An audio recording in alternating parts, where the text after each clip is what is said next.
The time is nigh, says a man. It was the starting factor to let the Ragnarok commence.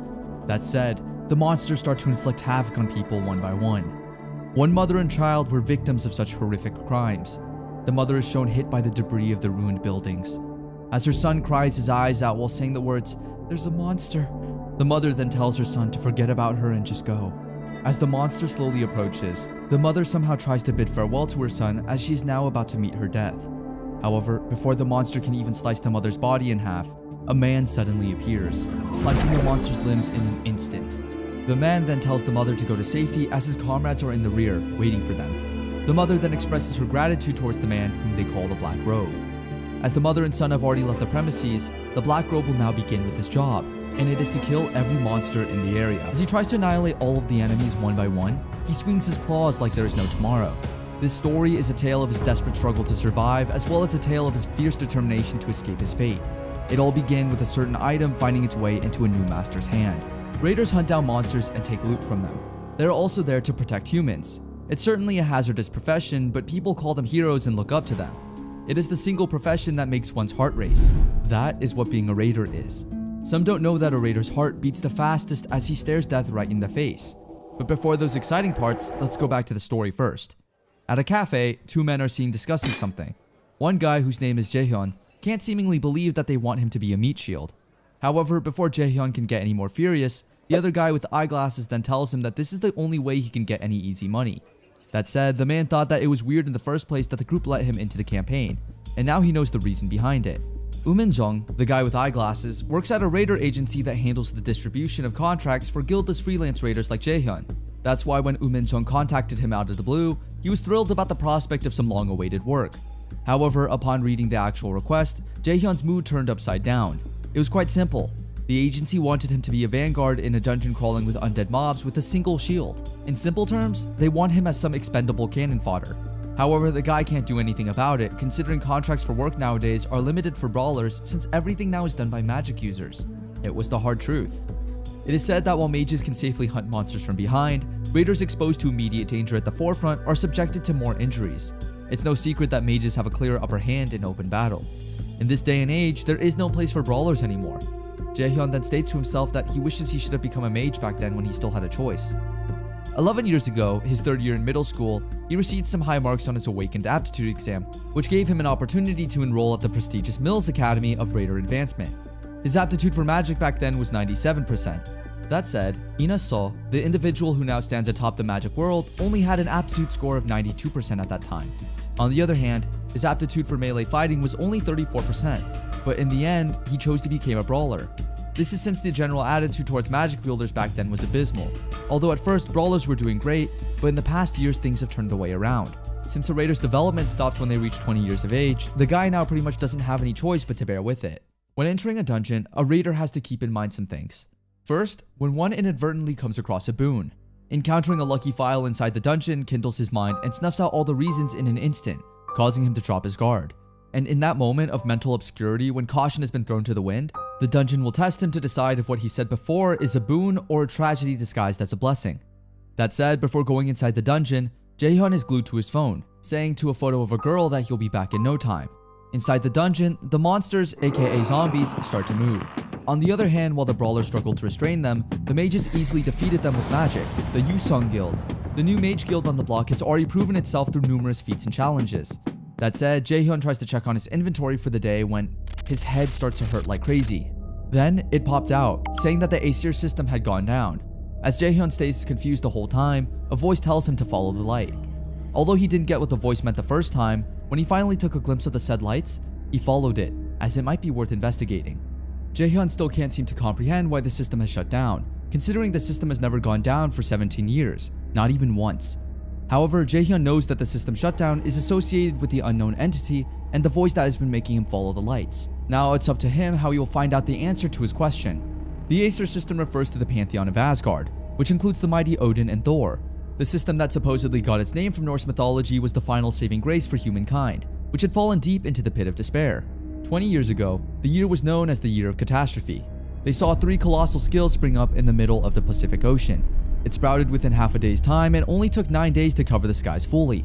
Many argued it was a sign of the end times, while others celebrated its advent, claiming it was a sign of blessings to come. However, the tree's real name is the World Tree of Myth. On the 9th day of the tree's maturing, calamity fell upon the world. All across the globe, monsters began to unleash a series of cataclysms on an unprecedented scale. During this time, the global population was halved by the onslaught of these merciless fiends, while the remaining half fell subject to famine and disease, and in the final hour of our kind, when all seemed to be lost, a small ray of hope pierced through the darkness. The first awakened being has emerged. The one who possessed godlike powers came to be. Among those awakened are those who hunt down a monster known as a raider. Then, the Acer system is the tool that aids them. The heroes of our times and to this day remains their greatest asset. That said, any changes in the Acer system will never be good. Going back to Jaehyun, as he followed the lights, it was able to take him to a huge gate. With a huge smile on his face, Jaehyun felt happy he was able to see a treasure gate. Treasure gates have an extremely low chance of appearing in high-level dungeons, and they lead to hidden rooms filled with loot. Normally, they contain special items or hold exceedingly rare crafting regions. The items behind treasure gates are supposed to be worth millions. That said, in hopes that he'll finally be an A-rank brawler, he wishes that he'll find good items he can loot. As he opens the gates, a gleaming spread of light welcomes him. He gets the new item called the Odin's Lost Eye, a mythic tier equipment. Upon equipping it, the user gains the ability to decipher runes and may reverse any forms of magic to either nullify or destroy it. It is the only mythical tier item in the world. That said, he first wanted to try the mythical item he has obtained himself. However, after realizing that he'll be able to gain more when he sells it to the black market, Jaehyun decides just to keep it safe. On their way out of the dungeon, a sudden explosion happens that kills one of Jaehyun's friends. The noxious fog then starts to fill up the halls. A monster couldn't have done this, says Jaehyun. It must be one of the dungeon's hitmen. Maybe there was an assassination plan to kill everyone from the Yusung Guild. That said, the exit is probably booby-trapped at this point. God damn it, he says. And after a while, Jaehyun is shocked to see that Umin, the guy who invited him to take the job, is responsible for the havoc that's happening in the dungeon currently. Umin then states all the missions that he was ordered to do. First and foremost, the assassination of the Yusung Guild, which has been regarded as one of the cockiest guilds out there. However, that wasn't his only motive. He is also ordered to fulfill another mission, and it is to kill Jaehyun. Now, who the hell wants to kill a nobody and D-rank raider like Jaehyun? As a turn of events, it seems like Jaehyun has some daddy issues too. His father wants to kill him the same way his father also ordered his mother's assassination 5 years ago. Umin, amazed by Jaehyun's investigation skills, tries to provoke the already furious Jaehyun. Little did he know that it would literally cost him his life. As Jaehyun now couldn't contain his anger anymore, he uses Odin's Lost Eye's item power, which results in his mana increasing drastically.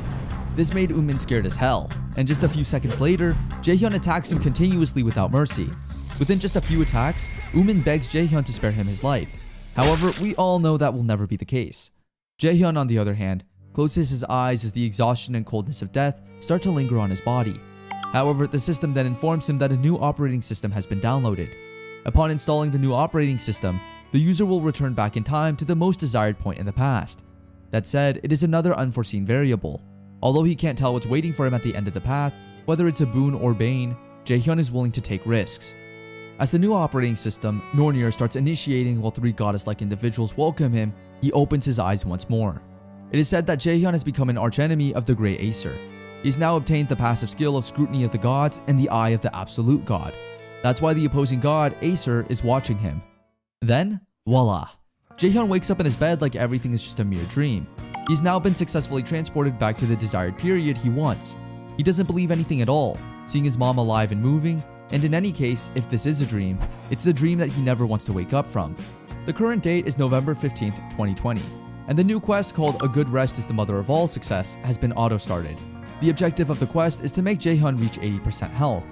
That said, as Jaehyun tries to analyze the situation to determine if the time and date are correct, his death fighting Umin made him go back in time 11 years prior, which is during the time he's still in 3rd year middle school. That means that during this time, he was supposed to fill out an application for Millie's Academy. Now he aims to pass the academy and never make the same mistake of choosing to become a brawler. Instead, he is now aiming to become a powerful mage. He's given an invaluable second opportunity, so he must not waste it in any shape or form.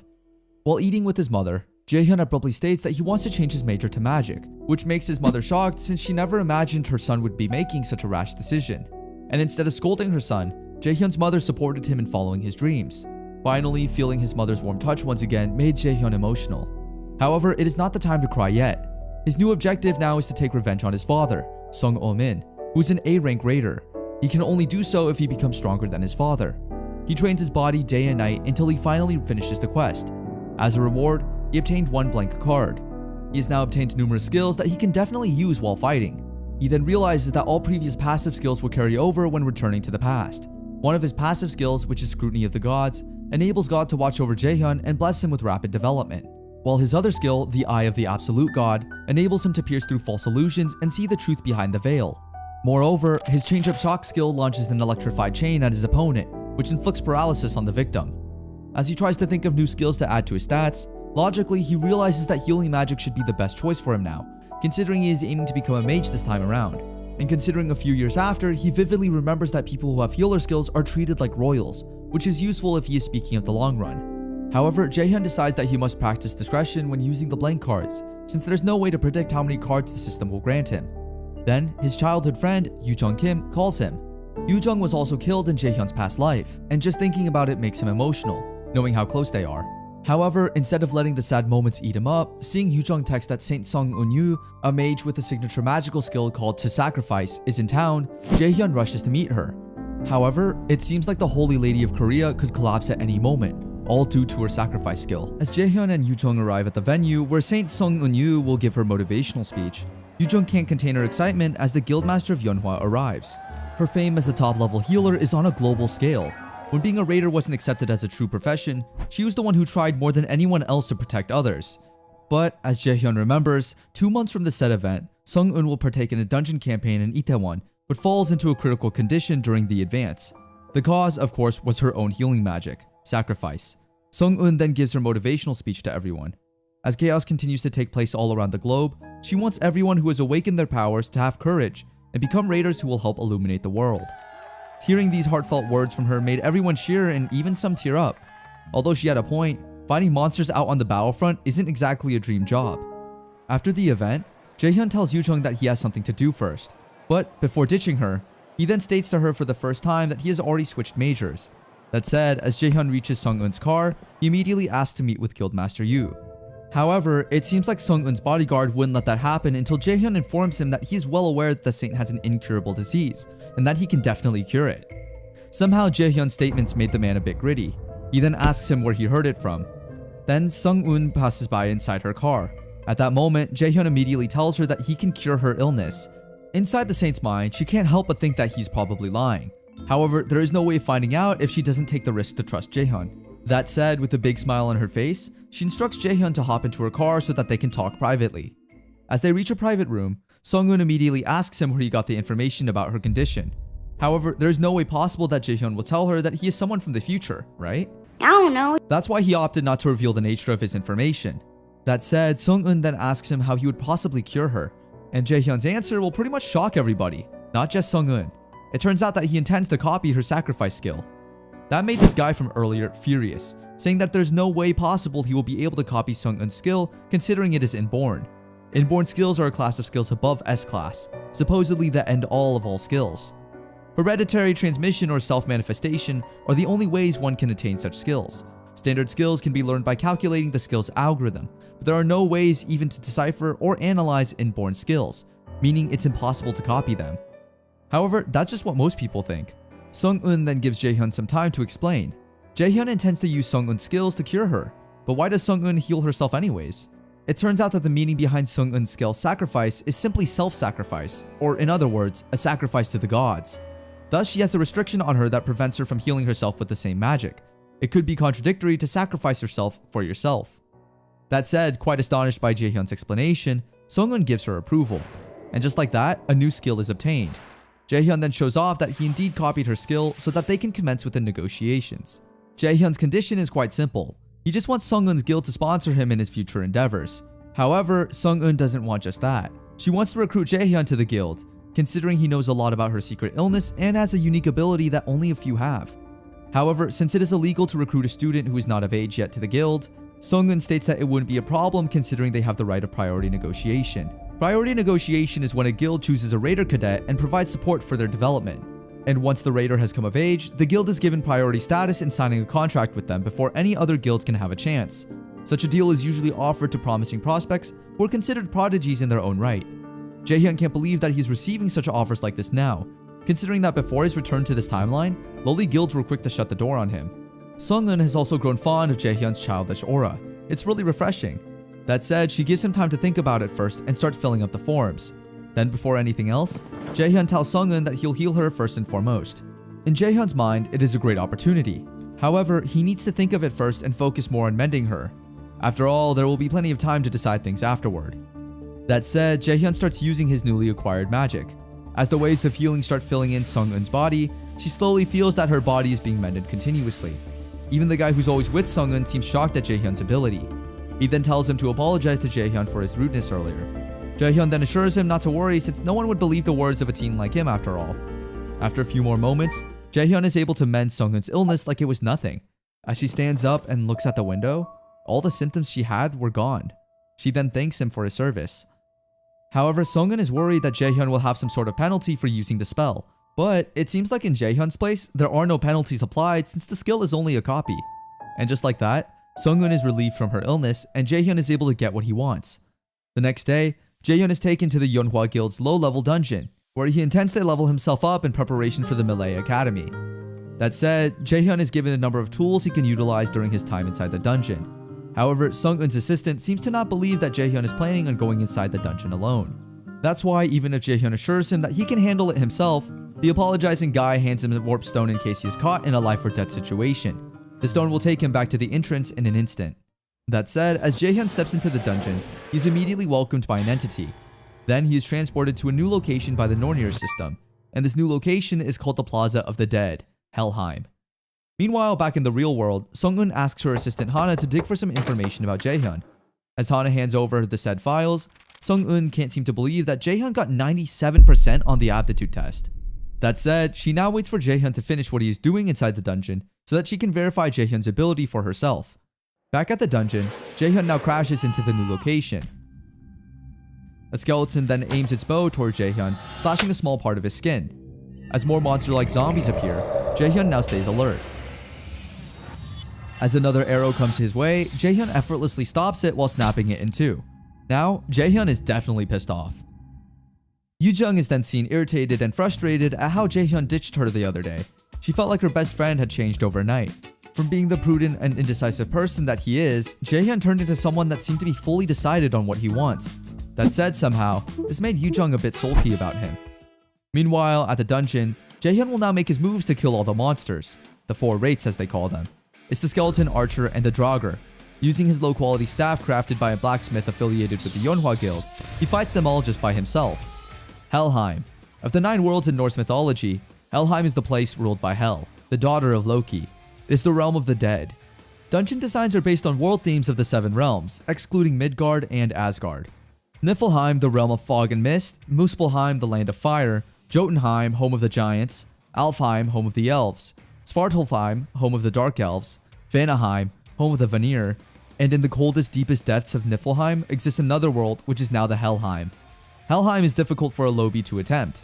Foes will come back from death, and the error of facing such monstrosities is unimaginable. It's impossible to fight in the said realm without holy magic. However, since Jaehyun has the skill to sacrifice, he doesn't have to worry much. Although the skill by nature is a mending spell, when facing undead foes, it becomes a devastating area of effect. Sacrifice is a powerful skill that converts to light judgment. That said, as Jaehyun's staff snaps, he doesn't have to worry much since, with the use of the sacrifice skill, he can instantly beat them to ashes. And so he did. As the light's judgment strikes, all his enemies are killed immediately. However, it seems like his struggles don't stop there just yet. A new enemy then emerges called the Nightshade, which is regarded as the dungeon's boss. Now, this opponent is someone whom Jaehyun might have a hard time dealing with. Knowing this, Jaehyun immediately gets his warp stone. However, before he can even return, the Nightshade is able to stop him. As the stone falls to the ground, Jaehyun loses hope that he'll be able to live and win the fight. When the Nightshade is about to attack, a white entity stops it from hitting Jaehyun. It seems like the female entity is waiting for Jaehyun's arrival, whom she calls the prophesized Son of Defiance. Jaehyun is a bit confused as to whom the said white-haired girl is.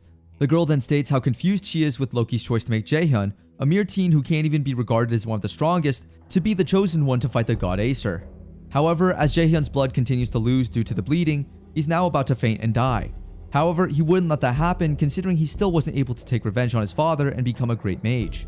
However, it seems like the entity, which is in the form of a girl, doesn't have any plans to kill him as the end of time is approaching hastily. Jaehyun must become stronger. If you fail to do so and allow that hell to become a reality again, it will be her who will take his life. And since Jaehyun's life is valuable, the girl gives him time to get stronger and take down the Nightshade. That said, the first main quest, called Hell's Trial, then has arrived. In 2 months, Jaehyun needs to take the Nightshade down. Hearing this made Jaehyun stand up. The girl then reminds him not to forget that once he fails to improve within the allotted time, she will end Jaehyun's life without a second thought. Then, Jaehyun is transported to the entrance of the dungeon he entered. He then observes that the wounds on his body have now been removed as if they never existed. As he scrolls up and down, Jaehyun slowly wonders what the girl's real motives are from her point of view. But it seems like the girl, who turned out to be Hell, is the daughter of the god of death. Now realizing that a god has visited him, Jaehyun asks himself, why did Loki choose someone like him as the Defiant? The Defiant one, Jaehyun, has already posted that he has become an archenemy of the Great Acer. Jaehyun has already somehow heard of a similar line after obtaining the Nornir system. Nothing makes sense anymore, said Jaehyun. She has no idea why he returned to this particular time period and what it was, Hell said. And what did she mean when she said Defiant one? Literally everything confuses Jaehyun. Although one thing is clear, he must become stronger. Taking down a Nightshade in 2 months is not an easy thing to do. However, Jaehyun is glad he has a goal. That said, in order for him to progress, there's nothing more important than his fundamentals. And as he is about to extract his plans, he's able to receive a message from the Guildmaster. He is asked to go to her office the next morning. Upon returning from his journey in the dungeon, he is welcomed by the ever-generous Sung-eun.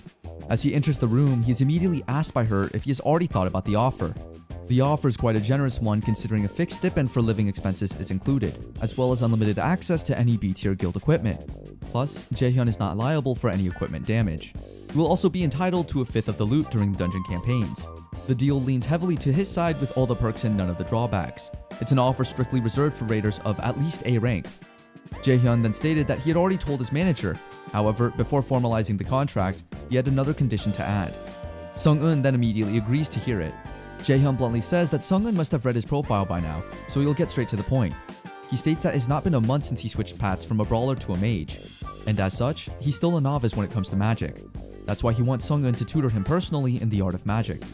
Of the rules of survival as a raider, the first one is to save your best card and use it when you can reap the maximum amount of benefit from it. That said, Jaehyun then further added that if Sung-eun agreed to his final condition, he would accept Yeonhwa's right of priority negotiation. Even Sung-eun was amazed by Jaehyun's courage, and without any second thought, she immediately accepts Jaehyun's condition. After all, she had a vested interest in him since the beginning, so it's natural that she'll definitely accept, no matter what the conditions are. And just like that, Sung-eun is now officially Jaehyun's teacher. However, before they start the proper training, Sung-eun first wants to test Jaehyun's true ability as expected. Just looking at Sung-eun's expression, we all know that the test wouldn't be that easy, and things are about to get wild. When Jaehyun asks what test he will possibly take part in, with just a snap of her hand, magically a mana cube is formed. Sung-eun wants Jaehyun to overcome the mana cube. It seems like it is Jaehyun's first time seeing a mana cube himself, which is not of an advantage for him actually. Sung-eun, on the other hand, definitely thinks that such a challenge wouldn't be as challenging to Jaehyun, considering he is the one who agreed to the right of priority negotiation with Yeonhwa. That's why this test should be a walk in the park for him. Normally, mana cubes are used by raiders of B-tier rank or above to gauge their own mana sensitivity. For a complete magic neophyte like himself, this is a tall order. It is said that only about 7% of the total awakened mage population can overcome a mana cube. That's why it made him question if he could really do it. Sung-eun then assures him that whether he succeeds in the task or not, the original deal will still stand. Hearing this made Jaehyun realize that it looked like he had to commit. After all, there is no backing down from here on forward. Even if he fails, he must keep moving forward. Sungjae, the guy who is always with Sung-eun, is instructed to fetch some things for the test. Even Sungjae is wondering if Sung-eun is sure about what she is doing, considering mana cubes are devices that even active duty mages have trouble with. And to burden a boy like Jaehyun with such tasks is just absurd. However, knowing Jaehyun's stats, Sung-eun starts seeing Jaehyun as someone worth trying to be tested, considering his immense power. That said, Sungjae will now prepare everything for the test. Jaehyun had heard of mana cubes before he came back in time. However, this is pretty much the first time he has seen one for himself, and the only thing he could say is that the mana flowing inside is no joke. That said, the test will now start. As Jaehyun steps into the portal, he takes a deep breath. He is then transported to a colossal sea of mana. His worries about mana poisoning vanished as he could breathe without a problem. Mana poisoning is an illness caused by exposure to dangerous amounts of mana for an extended period of time. Mana is synonymous with oxygen in their world. It's a fundamental resource that's required to use a skill or magic. But prolonged exposure to concentrated forms of mana will quickly reduce one's cardiopulmonary output and in severe cases may prove fatal. That said, before the symptoms persist, he must quickly find an exit as soon as possible. As he clearly remembers it, there's only one way to leave a mana cube, and that's to find somewhere within these countless whirlpools the single door that leads outside. As Jaehyun feels the waves, he's able to find a crystal with overflowing mana. Meanwhile, back at Sunghoon and Sungjae, they are now discussing whether Jaehyun will be able to escape such a powerful test. Sunghoon was certain that Jaehyun would, and he might also be able to set a new record for escaping the cube. The fastest recorded is made by Sunghoon, which is 45 minutes. Then, to their surprise, the mana cube starts splintering. It's only been 10 minutes and something is already happening. That said, Sunghoon and Sungjae, what exactly is happening inside? Inside, Jaehyun can feel that the mana within the crystal is much denser than the ambient mana inside the cube. He then starts to wonder if the crystal is the cord that holds the mana cube together. If that's the case, breaking that crystal should be able to get him out of there, and he won't have to look for an exit any longer. Jaehyun then swims to the crystal, shattering it into pieces. That said, he is able to acquire the crystal of mana management together with escaping the ever-feared mana cube. Sunghoon and Sungjae are speechless as the mana cube crumbles. It is known that under normal circumstances of all mage-type raiders, only a mere 7% successfully escaped a mana cube. Those who managed to escape took an average of over 3 hours. Raiders of B tier and above take 2 hours, and an A tier takes an hour and a half. Those in the S tier usually range anywhere between 30 and 60 minutes, but Jaehyun just did it in a few minutes. That said, Sunghoon then asked Jaehyun how he possibly escaped the mana cube that fast. He then stated that he discovered an odd-looking crystal inside the cube and that he had destroyed it. This shocked Sunghoon the most. The crystal inside a mana cube is the vessel that binds all of the mana within the space. An average awakened person would never be able to find it, let alone destroy it. But him shattering it could only mean that the mana he has within him is far greater than the mana that was inside the cube. This made Sunghoon shudder. That said, seeing how full of potential Jaehyun is, Sunghoon now aims to nurture him the best she can so that he'll be able to become one of the best mages out there. Back at their home, Jaehyun's mother and Yujung are worried that he hasn't come back home yet. However, they were shocked to see him coming out of an expensive car. Yujung then asked him that night why he chose to change his major. Jaehyun simply states that he is sick and tired of anything brawler related, which makes Yujung confused since he has been concisely talking about being a brawler the past few days. Then, Yujung states that she'll have a sleepover for the day at Jaehyun's house, which is something common already, considering their family is pretty close. Meanwhile, inside a dungeon, Jaehyun's father is seen. He is shown to somewhat have the power to hypnotize someone. He's as powerful as anyone could be. Jaehyun's training is about to commence. Before they start a proper lesson, Sunghoon wants to warm up Jaehyun's skills first. However, as they were starting to fight already, it seems like Jaehyun does have a chance to defeat Sunghoon from any angle. Sunghoon then tells him that as a mage, he must now know not to heedlessly come rushing to his enemies. Jaehyun must first use his magic from afar to weaken the enemies before charging in. Jaehyun already got his momentum and was on the verge of winning as he started to use absolute calculation and holy arrow skills. However, what really amazes Sunghoon is the fact that Jaehyun is not uttering a single word to cast his spells. The power behind his spells isn't something that a child unlearned in magic could possibly manage. For mages, casting is an action done almost unconsciously that defines what being a mage is. Highly trained mages can lower the spell power to cast without uttering a word, but considering Jaehyun is just a child who has barely dipped his feet into magic as a mage, makes Sunghoon wonder how he can possibly do such things, which made her conclude that Jaehyun is certainly a child full of phenomenal talents. However, he still has a long way to go. That said, in the end, Sunghoon, an S-rank mage, wins the match.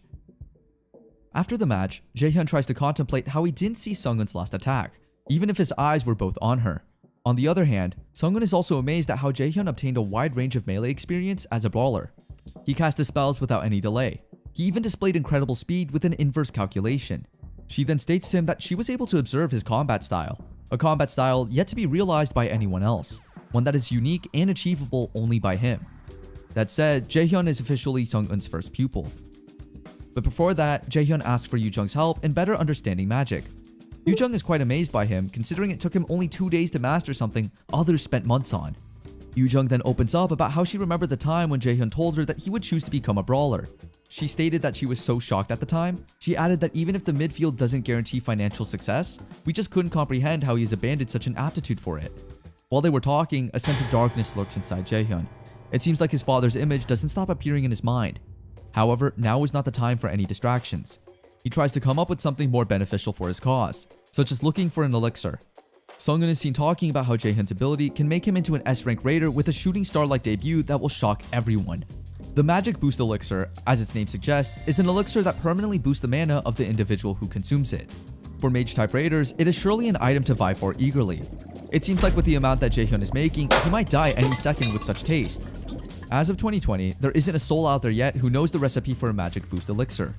The elixir will be released to the public 5 years from 2020. Its ingredients and the exact process to brew are the only things Jaehyun knows at this time. Jae-sang Lee is the one who will invent it in the future. In the likely case of failure to brew the elixir, at the very least, Jaehyun will still successfully connect with the man who will invent it. If he's correct, the man at the moment is in his first year at ManhwaCapped. That said, after Yggdrasil sprung up and monsters invaded the world, there were women and men who secured positions before anyone else. Among those who did was Jae-shin Swiftblade Lee. When the first Awakener disappeared without a trace, it was Jae-shin, Korea's first S-tier raider, who appeared at the time and naturally filled his shoes at the first. And the one Jaehyun now seeks is Jae-shin Lee's youngest son, Jae-sang Lee. That said, as he reaches the station, Jaehyun asks for a portal to Daegu. The city is now turned into a restricted place due to the monsters lurking inside it. However, although there are no civilian visitors coming in, ManhwaCapped is still located there. That said, as Jaehyun reaches the academy, he immediately looks for Jae-sang. As he is about to roam around the campus, a commotion catches his attention. It seems like some punk is bullying someone, and as fate has it, it's none other than Jae-sang Lee. Seeing Jae-sang Lee getting caught up in a commotion, Jaehyun asks if he is alright. Then the big bully approaches Jaehyun. Since Jaehyun and Jae-sang have similar physical features, the bully threatens Jaehyun that if he doesn't leave immediately, he will... He's cut off immediately before the bully can even finish his statement. He got to taste Jaehyun's smash hit. Jae-sang is shocked at what he witnessed. Then Jaehyun offered to take Jae-sang to the health center. However, it seems like the bully hasn't gotten enough. As a result, Jaehyun has no other choice but to use magic that he was able to learn from Yujong. It said that to use magic properly, one must first visualize an image and then come up with the formula. Then as the mana intensifies, that marks the magician's timing to power it. That said, Jaehyun initiates his active skill called the Holy Arrow. And with just one flick of his finger, the bully is subjected to his embarrassment as people start to chatter that he may be weaker than everyone thought. But what really amazed people was the fact that Jaehyun didn't even mutter a word when he cast the spell. As the bully is now drowned in embarrassment, his anger bursts. As he now aims to hit Jaehyun to crush him, it turns out that he is the one that gets destroyed in the end. Seeing how battered the bully's face is, Jaehyun gets something from his bag. Oh, it's a potion. Seeing how adverse the formula is, Jae-sang's eyes sparkled. As Jaehyun looks at him, he trembles in fear. Jaehyun then tells him to come with him to the health center once and for all. However, that wasn't the place Jaehyun took Jae-sang. As they're both now in a secluded place where no one can even hear anyone scream, Jaehyun is about to tell Jae-sang his true motive. On the other side, Jae-sang seems wary and can't act properly, as if he is threatened by something. He then asks Jaehyun if he is sent by Jae-sang's father. Realizing that there is some sort of misunderstanding, Jaehyun immediately tells Jae-sang that it isn't the case. Jaehyun then shows Jae-sang the same potion he used on the bully earlier. As a turn of events, it is actually Jae-sang who made the said powerful potion. Jae-sang is obviously frightened at the idea that someone knows his identity, considering he only sold the said potion on the black market. And as we all know, it's quite hard to know the identity of individuals who sell anything on the black market, since the said system values the integrity of their seller's identity. That said, Jae-sang really insisted that he wasn't the one who posted the said items on the black market. Jaehyun, on the other hand, assures Jae-sang that he knows the reason why Jae-sang keeps on denying it. After a little more convincing, Jaehyun has finally got into Jae-sang's trust. Jaehyun then stated that he didn't have any intention to harm or blackmail him. All that he wants is to find someone who is an exceptional alchemist, one who can create the medicine he desires. That said, Jae-sang sees Jaehyun as a genuine guy and realizes that Jaehyun must not be someone that his father has sent. He asks him what's his identity. Jaehyun then stated that he is a prospective student of ManHwaCapped, followed by him stating his full name. With full trust, Jae-sang is now ready to hear Jaehyun out. They went to Jae-sang's workshop. There, Jaehyun immediately said the true intention he wants with Jae-sang, and that is to acquire the magic boost elixir. Hearing this shocks Jae-sang. That said, the elixir is a medicine that permanently increases a raider's mana pool. Since Jae-sang during this time hadn't invented the said medicine, he's in disbelief that such a medicine is even possible to make. As Jaehyun states that it's definitely possible to make such a potion, Jae-sang starts to wonder what would be the ingredients he must use to achieve such an effect. He contemplates whether it is the root of a mandragora and spring water from Jotunheim. Jaehyun, on the other hand, is amazed that Jae-sang's whole mood has shifted. He doesn't stutter anymore. He's more in posture while he deduces the actual ingredients for the elixir.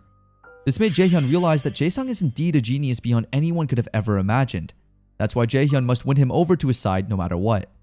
Jae-sang, on the other hand, seems to be a bit unconfident in himself, considering he is still young at this moment. He states that Jaehyun should choose another alchemist to brew him the elixir.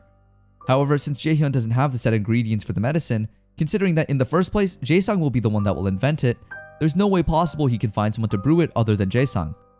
With some forceful convincing, Jae-sang ended up agreeing to fulfill Jaehyun's wish. Although Jae-sang seems a bit reluctant to the idea, Jaehyun assures him that he invested in Jae-sang since he believes he can do it.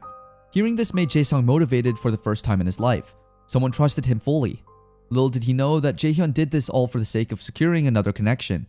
Remembering what Jaehyun has said to him, Jae-sung can't seem to believe that someone has really put their full trust in him, knowing that he has always been a loser in many people's eyes.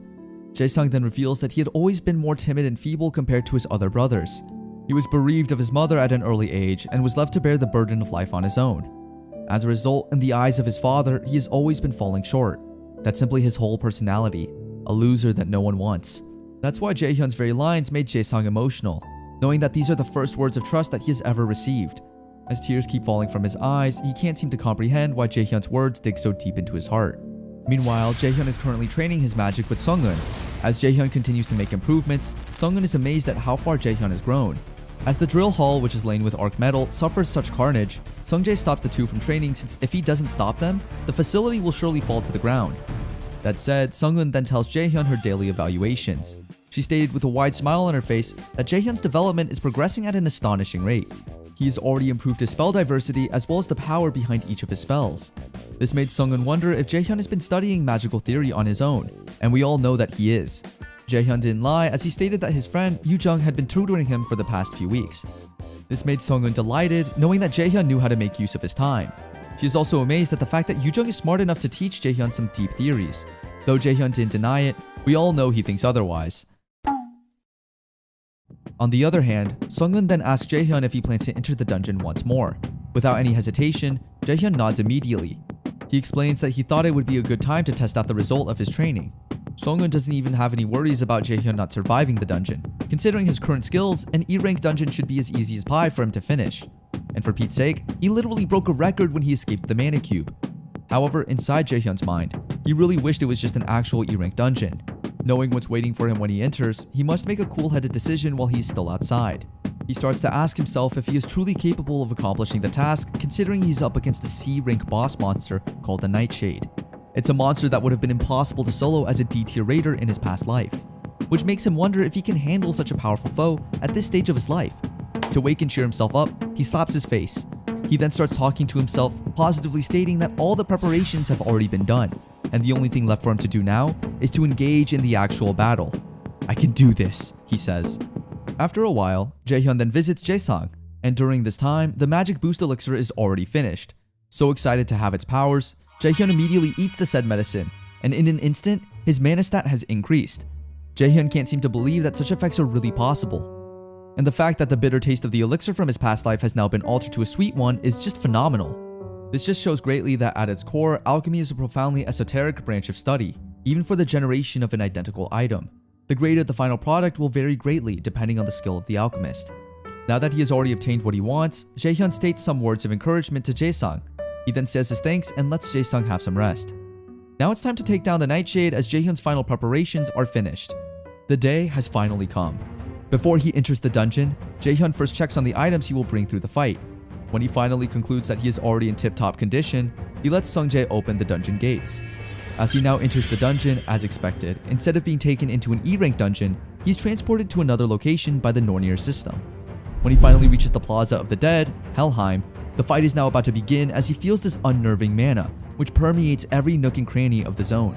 This made him realize that it must be the Nightshade. Inside Jaehyun's mind, if he is able to defeat the Nightshade, he will have the chance to meet Hel and ask her questions he wants answers to. Like, what is the Defier? Who is Loki? And what's the true nature of the Nornir system? He wants to acquire the great knowledge Hel promised him, and that is through the way of battle for a battle mage.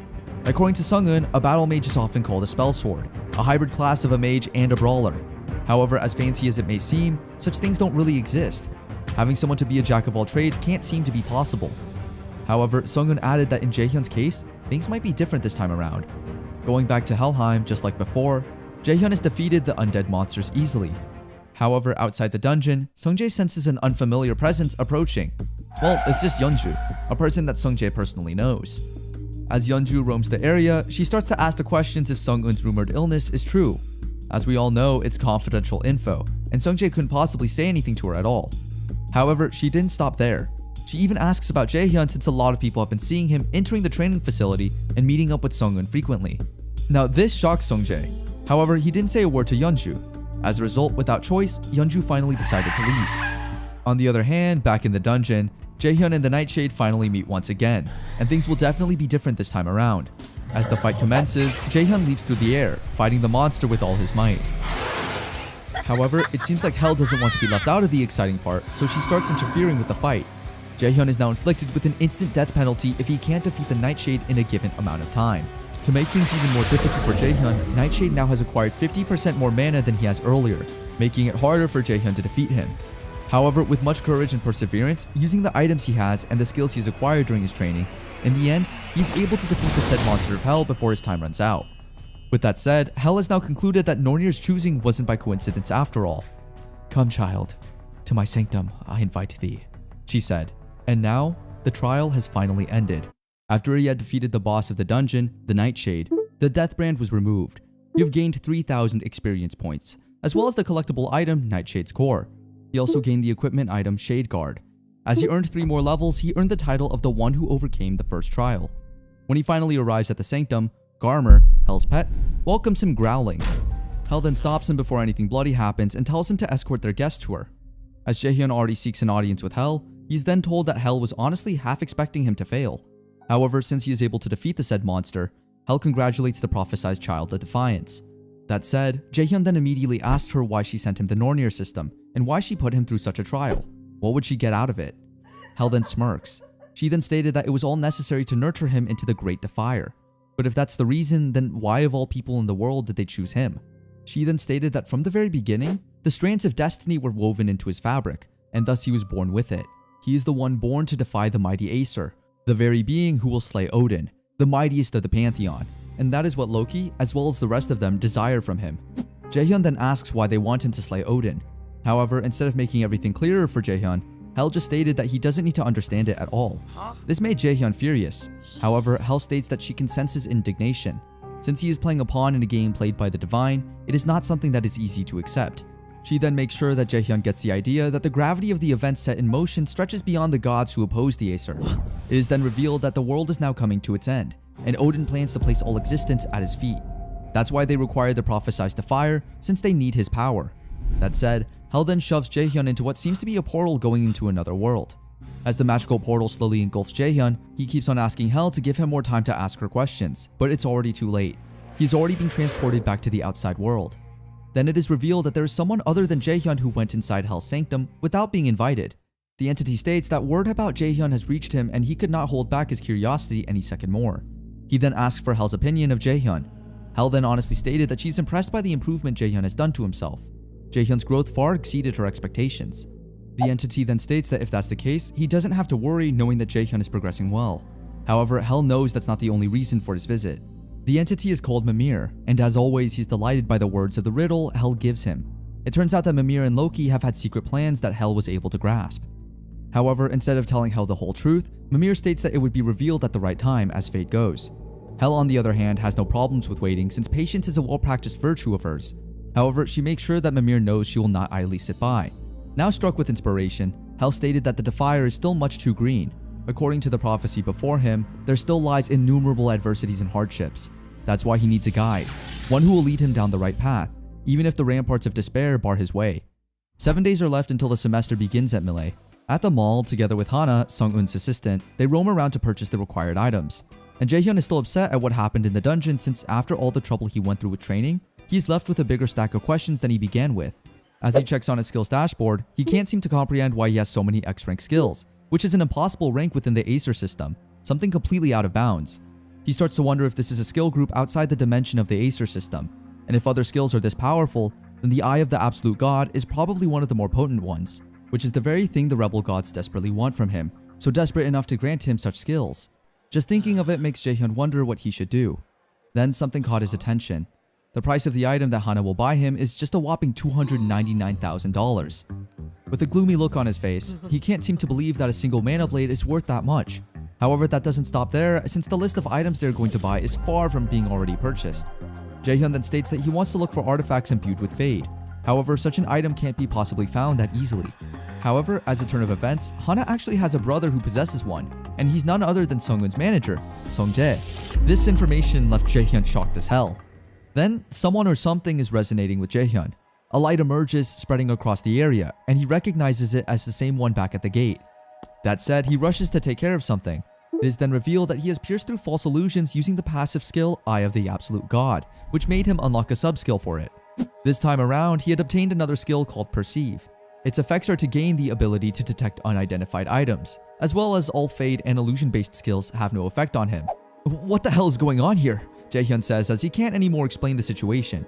It turns out that Jaehyun is able to read skill sets and items of different individuals, and the person he is able to read at that moment is the skill sets of Hoyeon-an, a typical pressured son who aims to exceed greatness all for the sake of getting validation from his parents. Since Hoyeon together with his father is in the mall and also planning to buy some items he can use for training.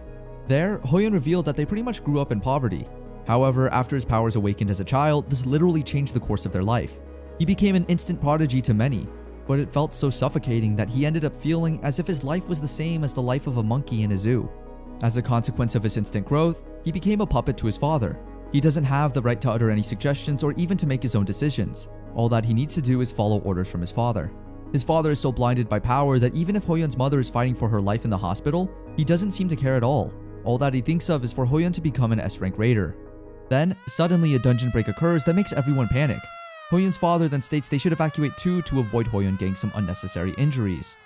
However, instead of following his father's orders for the first time in a while, Hoyeon decides to act according to what he wants. So he decides to dash off in hopes that he'll encounter some goblins and test if his training would pay off. However, as the sea of goblins came to approach him, he trembles and stutters, fearing something will happen to his life. Before anything bad happens, Jaehyun steps in at the right time to help him. Jaehyun then states some motivational words to Hoyeon that really dig deep to him, stating that instead of staying still and not doing anything, Hoyeon should stand up and fight the goblins since that's a raider's duty. With all these encouraging words, all of Hoyeon's fear seems to get flushed out, as he now tells himself that starting this day, he will be a raider that will save people. Since Jaehyun knows Hoyeon has a taunting skill, a skill that provokes and draws in nearby enemies, he tells him to use it so that they can defeat the goblins as soon as possible. As Hoyeon agrees to do as Jaehyun asks, the two are able to defeat all the goblins just by themselves. That said, as a member of the raiders organization arrives, he is quite shocked to see that the two young boys have already taken care of the problem. However, even if it sounds like a good thing for him, considering he won't do anything anymore, the raider will still have a problem with what he'll report to the headquarters. Although he pretty much has the choice to lie and just tell it's his doings, such things won't add up to his personal beliefs. That's why even if the headquarters do not believe him, he will still report that the two boys have cleared the area. In addition to that, he will also give them some compensation for their work. However, Jaehyun then suggested if it is possible, the raider will just report Hoyeon, excluding him, and that Hoyeon can also get the compensation supposed to be given to him. Of course, this shocks Hoyeon knowing that Jaehyun killed more goblins than he did. Jaehyun on the other hand doesn't think much of the money since Sungun's guild has been compensating him quite well. At this moment, the only thing he keeps in mind is that he can't afford to attract much attention, especially since his time to enter Malay Academy is fast approaching.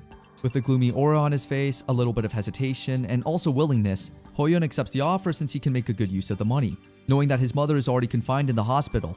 That said, as everything has now been smoothly laid out, before Jaehyun leaves, Hoyeon asks for his name. However, since they enter the same school and are of the same age, Jaehyun tells him they'll pretty much bump into each other at school anyways. Hearing this made Hoyeon shocked. The first day in Malay Academy then finally arrived. Everyone is talking about Hoyeon and some girl named Ina So, the one who will follow in the footsteps of Sungun as an S-rank mage in the future. Although Jaehyun wants to get closer to Ina, considering it would be a great addition to his connections, convincing her wouldn't be that easy. As the chief director Cha In-koo starts off with his opening remarks, the first day of school officially started. Remembering how Yoo-jung was supposed to die on the first day of his past life, Jaehyun will now make sure that such a thing will never happen again. As a tradition, the Malay Academy conducts its initiating activity for freshmen called the Freshman Hunt. During this time, many will fall to their deaths, and Jaehyun will make sure he is always with his friends at all costs. However, as they enter the mana circle and land in a deserted place, instead of just being them two, Ina So is seen joining the pair. That said, the Freshman Hunt is the stage where about 5% of all new cadets drop out every year, meaning it's just a grueling event that will push one to their limits. That's why they must always stay alert, knowing that Ina is in front of them. So the game rules are quite simple. Points may be earned by obtaining another cadet's name tag. Enrolled students will earn 10,000 points upon collecting a freshman's name tag. Conversely, a freshman cadet will earn 100,000 points upon collecting an enrolled student's name tag. That said, the points when accrues may be applied towards various amenities and facilities at Malay. They need to stay in the zone for 3 days, and during those days, any cadets can inflict injuries on one another to get the necessary points. That's why Yoo-jung suggests they should team up with someone like Ina, who will definitely give them a lot of advantages. Jaehyun is hesitant, thinking that she might betray them. However, it seems like Yoo-jung has already decided. Then, some enrolled students show up. It's none other than Junsang Shina and Soyeol Kwon. If Jaehyun clearly remembers from his past life, Soyeol has an inborn skill that allows her to track targets up to 200 miles. That said, inside Jaehyun's mind, she is definitely a great threat to them. As Junsung rushes to approach them, Jaehyun effortlessly dodges his swings. This made the two upperclassmen shocked. Then, with just one flick of his hand, Jaehyun is able to defeat Junsung while telling him he should drop their tag and get out of his sight. Jaehyun asks him to hand over his tag and he'll let him off scot-free. As he sweats intensely, Junsung can't control his tears from dropping as he himself can't believe that no matter how talented Jaehyun is, there's no way a first year and a mage at that can ever be so strong. And the fact that Jaehyun has no fear of staring down at his seniors makes Junsung even more frightened at the idea that Jaehyun, indeed, is a fearless one that everyone should fear. After 3 seconds, it seems like due to how frightened he is, Junsung isn't able to comply with Jaehyun's orders. Before he even lands his fist into his senior's face, Jaehyun tells Junsung that the only person to blame for what's going to happen to him is himself. With that said, Jaehyun's fist then flies towards Junsung's face. Due to its impact, Junsung wasn't able to survive any injuries. As a result, he ended up getting eliminated. This marks the first elimination in the said annual hunt. Jaehyun is able to obtain 100,000 points with just that one blow. This made everyone shocked, especially after knowing that it was Jaehyun who made such a fatal attack, not Hoyeon. They even started to wonder if there was something wrong with the system. However, since nothing is wrong with the score tally, the only thing that the spectators are able to do right now is to watch what happens next. This made everyone wonder who the hell Jaehyun was. Meanwhile, Soyeol, one of the upperclassmen who attacked Jaehyun's team, is now furious. Jaehyun then informs Yugong that she will be taking care of fighting Soyeol. Immediately, Yugong does what Jaehyun has told her, but while she is preparing, she starts to wonder if Jaehyun has always been this strong all this time. On the other side, Ina just closely observes everything that is happening while staying alert. Soyeol then shows her frustration at Junsung's carelessness. Even if Jaehyun wasn't ridiculously powerful, going 1 versus 3 is too big of a gamble anyways. That said, instead of taking them all, Soyeol decided to take one at a time and then get herself out of the scene as soon as possible. As she starts to execute her attack, Jaehyun is able to see through her plan. He commends her decision to create a moment of confusion with a sudden strike and subsequently create an opening in which to make her escape. However, that only works if Yugong was a run-of-the-mill mage. Yugong easily dodges Soyeol's attacks. Although she could already take care of things on her own, Jaehyun still thought that it was probably such a tall order for her to take on an upperclassman by herself. As he is about to assist her, Ina then jumps right into the scene, killing Soyeol with her holy blade. Now that Soyeol has been eliminated, the system then weighs each individual's contribution for the elimination, with Yugong and Ina being credited 50,000 points each. After such an intense scene, Ina then asks Jaehyun if his offer to join forces still stands. Although Jaehyun is now thinking he might need to reassess his evaluation of Ina, understanding that she is withdrawn, untrusting of others, and most of all, wildly curious. As the three have now officially created a party, with Jaehyun being the leader, they are going to experience far more challenging things from now on. As night bites in, another group of hunters are now on their way to a shelter by the outskirts of the Forest of Nightmares. As they roamed the forest, they were able to find tracks of people having passed the said area. The group leader then guessed that these people might have gone to the nearby shelter.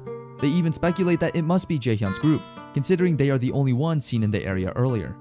That said, the group then decided they would halt their search and switch to a surveillance stance, considering that the event goes on for 3 days. There's no way possible freshmen like Jaehyun's team would be able to stay huddled in the said shelter for the entirety of the event. Then out of nowhere, Yugong attacks one of the seniors. This caught the entire group's attention. As a natural response, the group immediately goes on to chase her. Yugong then runs off as fast as she can. Little did the seniors know that they were slowly falling under the freshman's trap. Earlier, Ina, Yugong, and Jaehyun had a meeting on how they will approach the enemies later during the hunt. Thankfully, they were able to find a shelter that would provide them with a good sanctuary from what was outside. However, they can't possibly stay inside forever. Securing provisions is a no-brainer, but earning points is also as important. That's why Jaehyun has decided to make their sanctuary a trap for their enemies. This time, the hunter will become the hunted. Back to the present, Yugong runs as fast as she can. She then passes by an inhabited area with the type of organism that inflicts a status ailment. It turns out that Yugong is actually planning to lead the group to the intended target area. But since her stamina has deteriorated, Yugong then leaves everything up to Jaehyun's hands. Now it's up to Jaehyun how he will fight the enemies in the paralysis spore fungi colony. It is then revealed that Jaehyun actually asked for Jaesung's help with the information regarding the paralysis spore fungi colony. Jaehyun specifically asked Jaesung about a way he could manage the paralysis spore fungus during the freshman hunt. Jaesung, being his genius self, then tells Jaehyun that he can use the sap of an ash tree to fight the effects of the said paralysis fungus. Fortunately, the sap of an ash tree can also be commonly found in the Forest of Nightmares. However, the said sap only serves as a remedy. It doesn't fully prevent the spore's effects. Jaesung also went on to warn Jaehyun about the possibility that if he had ever been exposed to the fungal spores, it might already be too late. Hearing all this important information, Jaehyun thanked Jaesung for his assistance and went on his way. Back to the present, the upperclassmen's team halts for a moment as they realize that Yugong is headed towards the paralysis fungi colony. Although most of them are saying that it is too risky even to step inside and that they should all just turn back, their leader Jinhyuk seems eager to catch the said freshman. After all, he wouldn't let their chase go to waste. As a result, although most of his team members wanted to turn back, considering one misstep and they would all be done for, they still ended up entering the said dangerous place. For context, the spore fungi's effect radius is about 50 yards. That's why even though Jinhyuk knows that they will all be paralyzed, all that is on his mind is the fact that Yugong will be coming down with them. But before all 5 enter the said danger, Jinhyuk decides to make one of them stay outside of the paralysis zone and cover their rear. As the 4 of them now enter the zone, inside Jinhyuk's mind, no tricks will save Jaehyun and his team now. It seems like Jinhyuk has finally realized that Jaehyun's team intended to lure them into a trap before attacking them from their blind side. But inside Jinhyuk's mind, Jaehyun's team's hubris will also be their downfall. As they got inside, they were able to get their eyes on Yugong.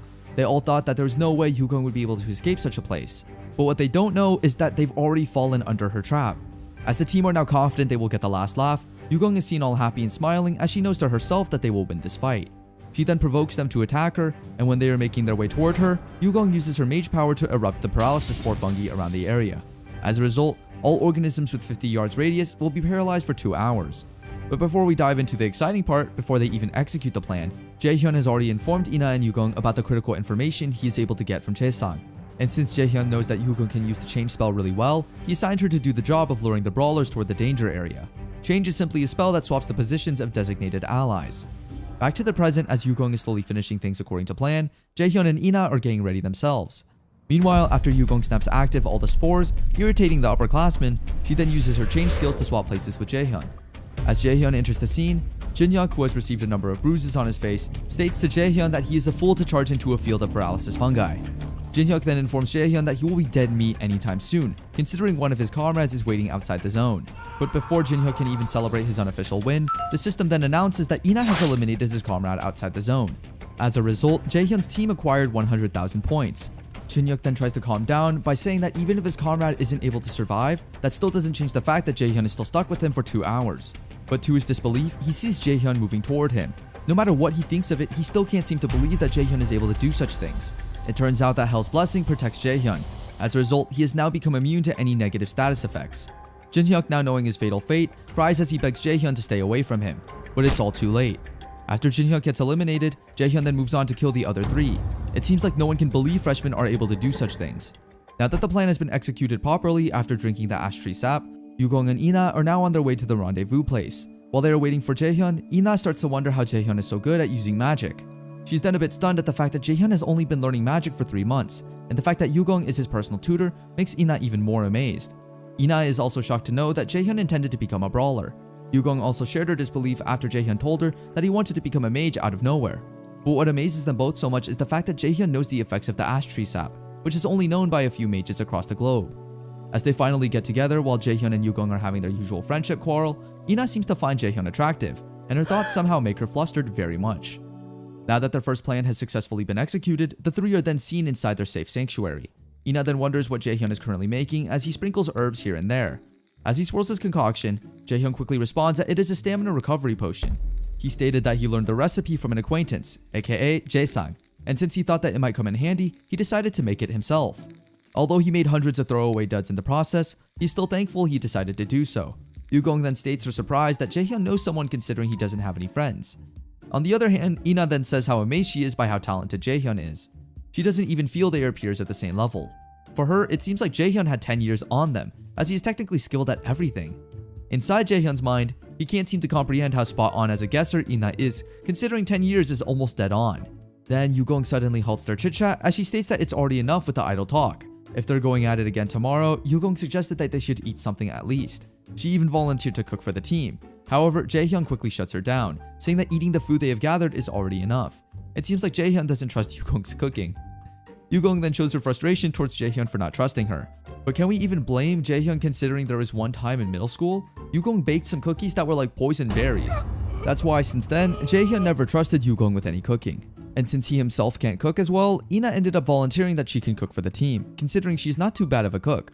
This revelation made Jaehyun shocked, as he never expected Ina to have such talent. Ina then explains that she used to cook every day for her grandma back when she lived with her. That said, Ina immediately starts prepping all the necessary ingredients. On the other hand, Jaehyun seems to get even more fascinated with Ina's background, considering much of her family life remains a mystery. Jaehyun then starts to wonder why Ina would be living with her grandma. Was there a problem with her parents? These are some of the questions that Jaehyun would want to answer. As Ina continues to cook, the aroma of her dish spreads throughout the whole sanctuary.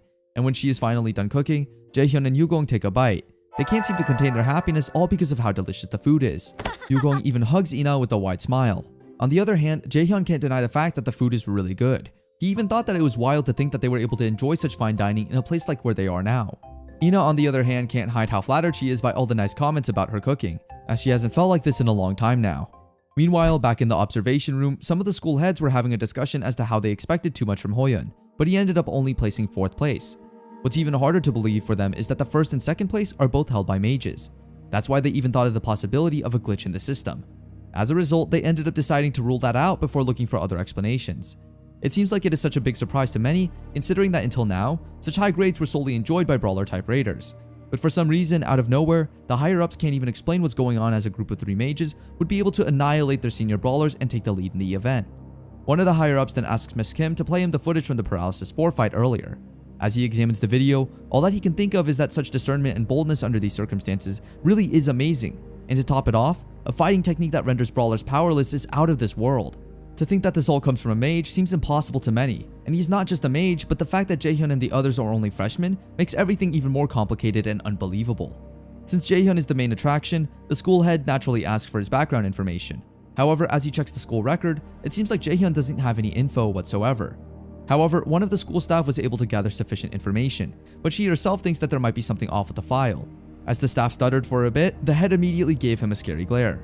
She then hands over the folder, which says that Jaehyun has reached 97% in the aptitude test for magic, meaning he is really a talented one.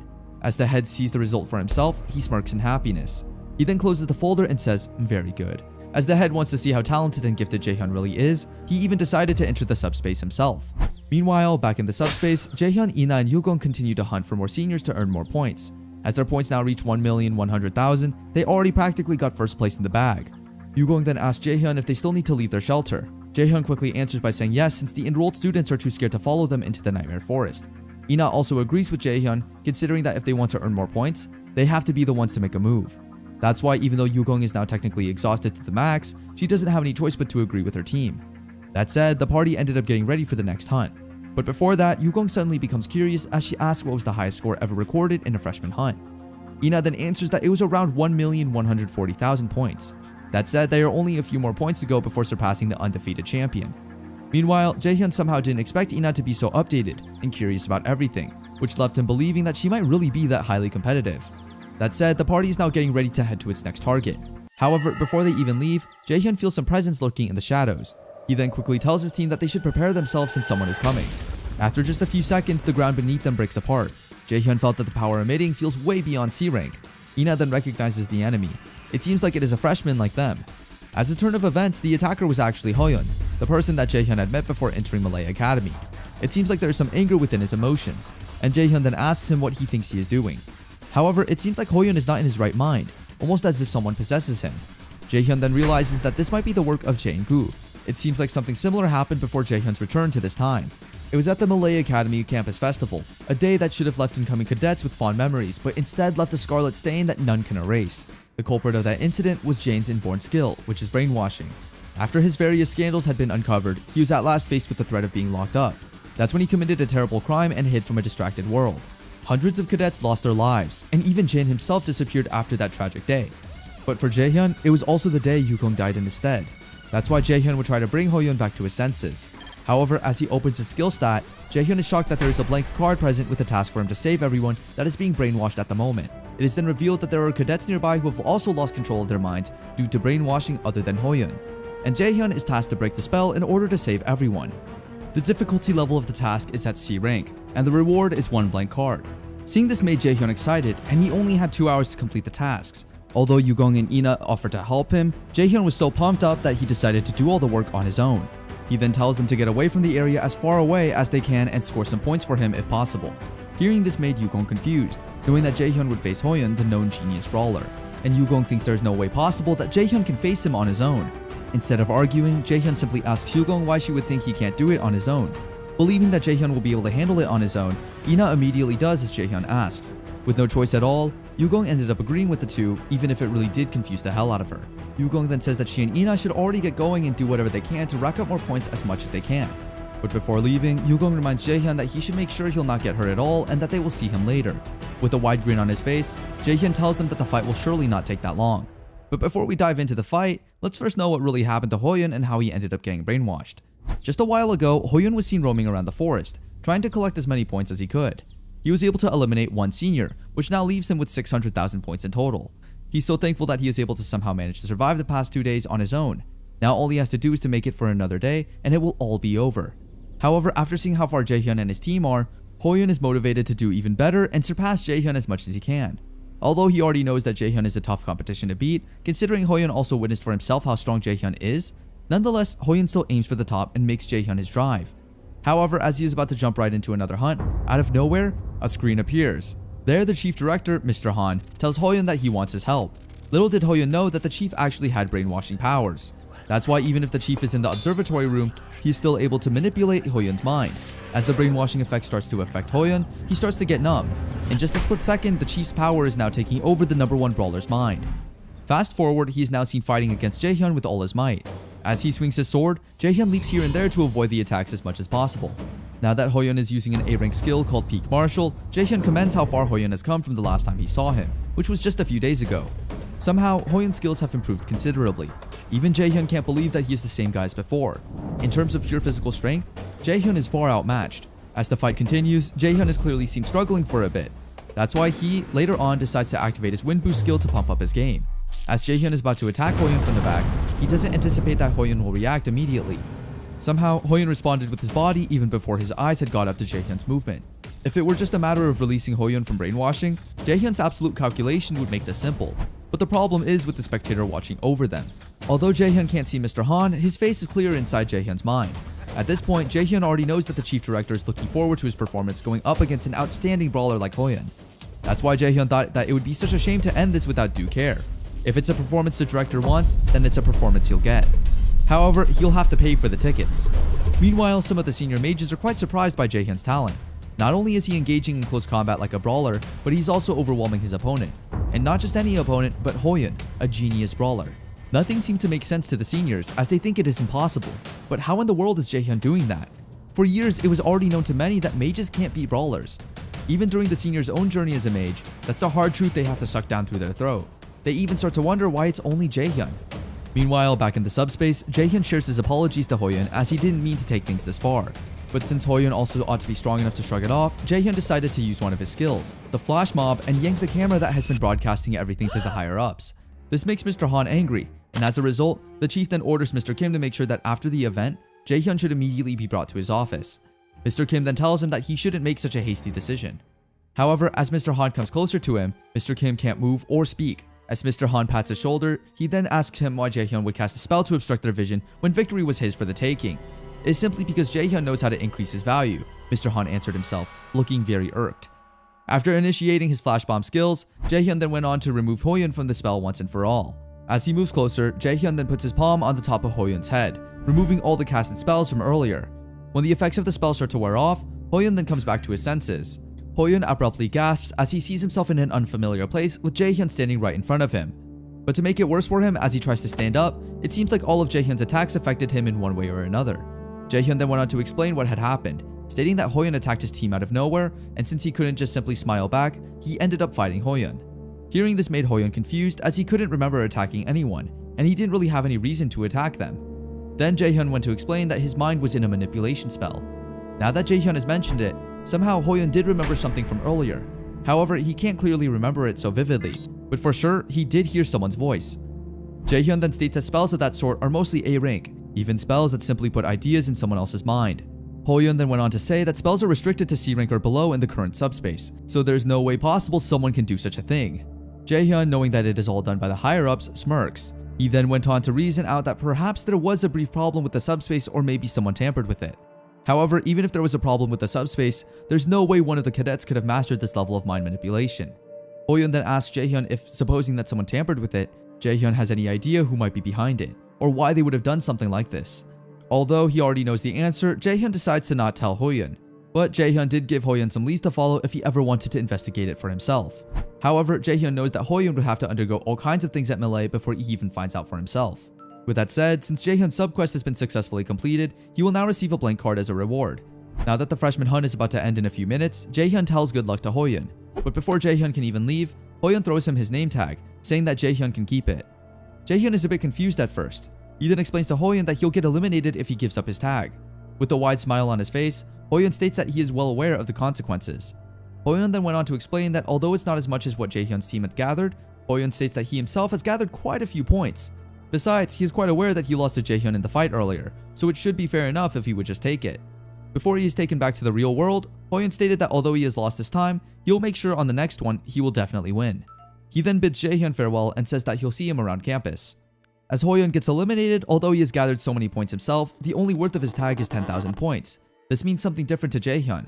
The talent of a brawler he had longed for so much in the past just got props from a man born with that talent. Now that he's experienced a lot since his return to this time, this feels encouraging on a different level. For the first time, he feels like he's finally starting to make progress. Time to forget the past weaknesses and hurry onward one step at a time. Fast forward after just a few minutes, the 72-hour-long freshman hunt has now finally come to an end. As the system calculates the accumulated points, a new all-time high score has been set. Jaehyun's party is able to earn a total of 1,530,000 points, which means they have now finally defeated the previous high score. As they all return to the real world, all the students' eyes are on them. Even though they have already gathered 1,000,000 points, it seems like Ina and Jaehyun still aren't satisfied and still think they could have done better. Yugong, on the other hand, can't even understand her teammates at all. Aside from that, their life is never going to be this easy as they are about to get rewarded around $24,800 for being first place.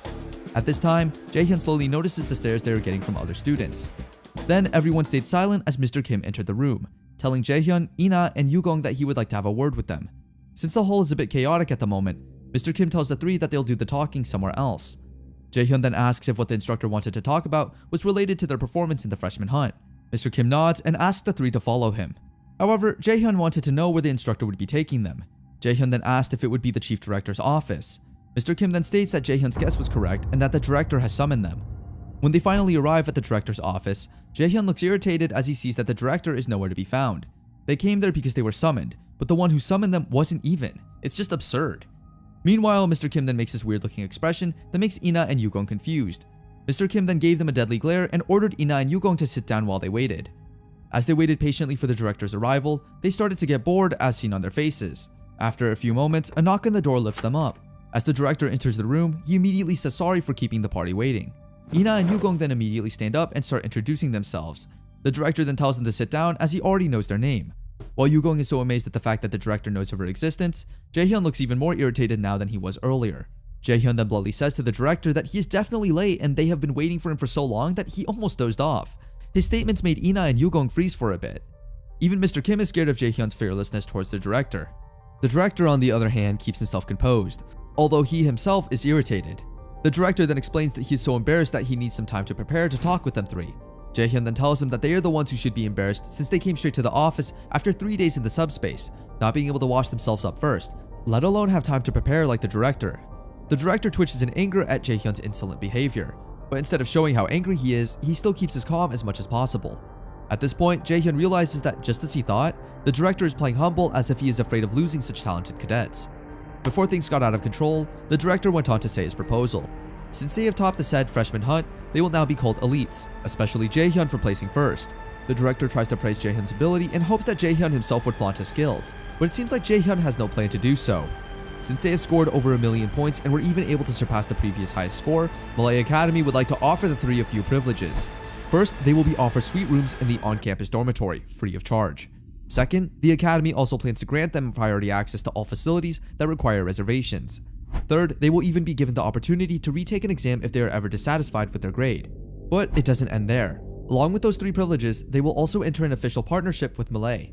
However, before the director can even finish the statement, Jaehyun quickly declines the offer. Hearing this made the director freeze for a bit. Jaehyun then reasons that although the offer sounds nice, those things are all things they could earn on their own in about a month. Plus, Malay Academy is a place that runs entirely on skill, so Jaehyun doesn't see why they should pay a commission to enter some contract. Jaehyun then grabs the contract from the director's hand and reads it thoroughly.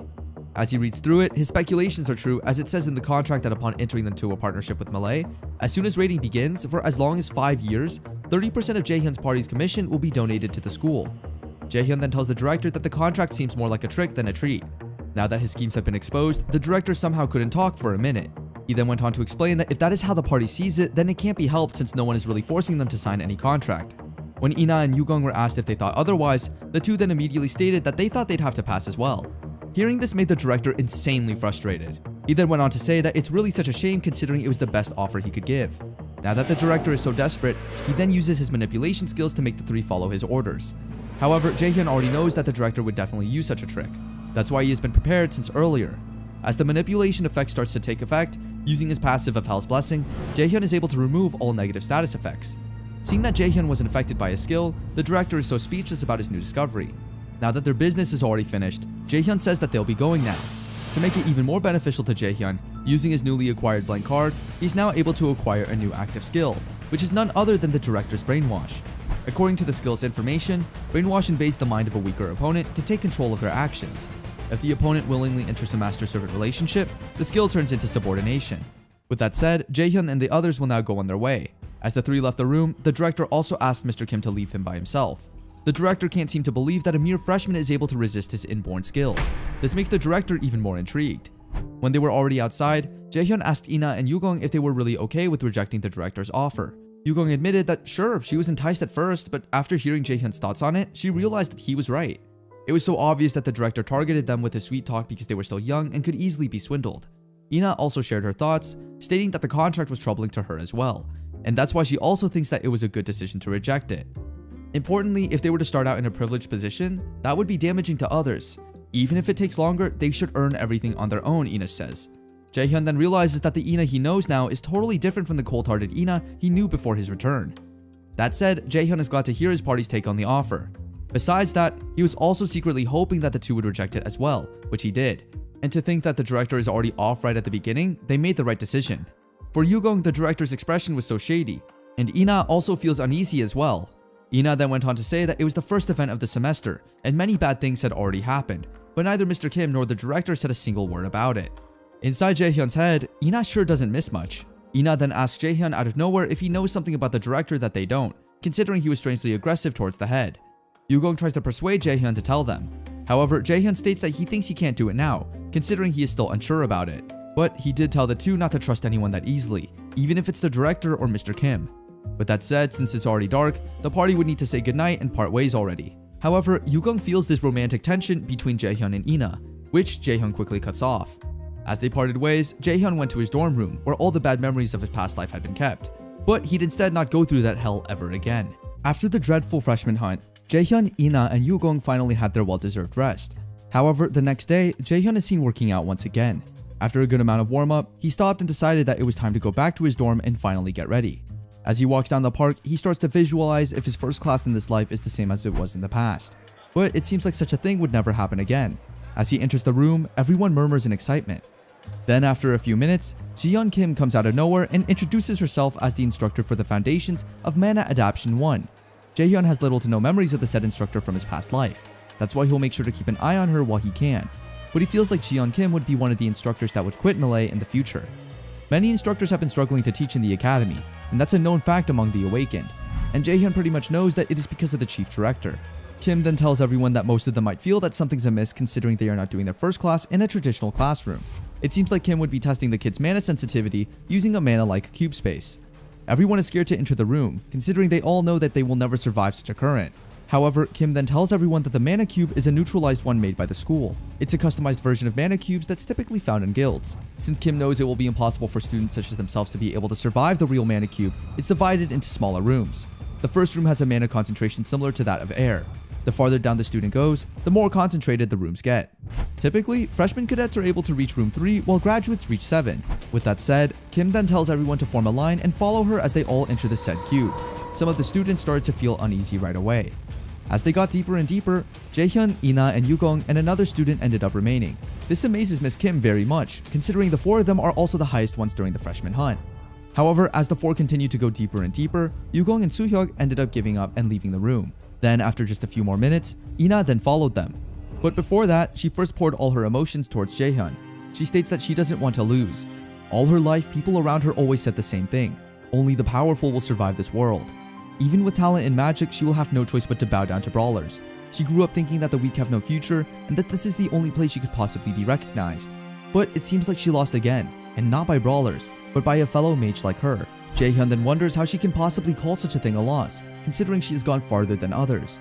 But before Jaehyun can even add a few more thoughts into his head, Miss Kim calls for him as they are now about to enter stage 10. From this point on, breathing will be hard, even for Miss Kim. As a result, Jaehyun ended up saying that he is starting to have a hard time now too, but his face says otherwise. Although he did reason out he is not okay anymore, Miss Kim knows that it really isn't the case. When Jaehyun finally leaves the mana cube, everyone gives him a round of applause, considering he is able to make it all the way to the 10th room. That now puts him on par with the B-rank hunter, or maybe even above that in terms of potential. Instructor Kim seems very proud of Jaehyun's achievement. With that said, she hopes that everyone will be able to make him an inspiration to work hard and catch up. Since Ina has suffered tremendously during the said test, Jaehyun immediately asks her if she is alright. Ina then assures him that he has no need to worry since she is all fine. It turned out just to be a normal poisoning. It seems like she just overdid it the first time. Hearing this made Jaehyun somehow happy, considering it wasn't anything serious. Yugong then asked Jaehyun what about him, considering he did look pretty unfazed back there. Jaehyun then quickly states that he's fine, even trying to tease Yugong more. As a result, he ended up getting knocked off by Yugong. Meanwhile, Jaehyun then slowly realizes that he thought Ina was just being competitive at first, but this time there was something different going on. It seems like she is now undergoing compulsion. He is glad that she wasn't seriously hurt this time, but he is still worried that this kind of personality will be hard to keep under control. Although, Jaehyun doesn't want to make Ina his puppet, but since she is involved with him just like Hoyeon and Jaesang, there's a good chance of her future being changed, which is equally true for Yugong. Jaehyun now realizes that his action may determine the course of things to come. If he ever wants to take a step forward in this rapidly changing world, he should start making his own preparations now. Meanwhile, while Jaehyun and Yugong run around the room, one of their classmates, named Soo-hyuk, starts to watch them and wonder what kind of cheap trick Jaehyun used to reach the 10th mana room.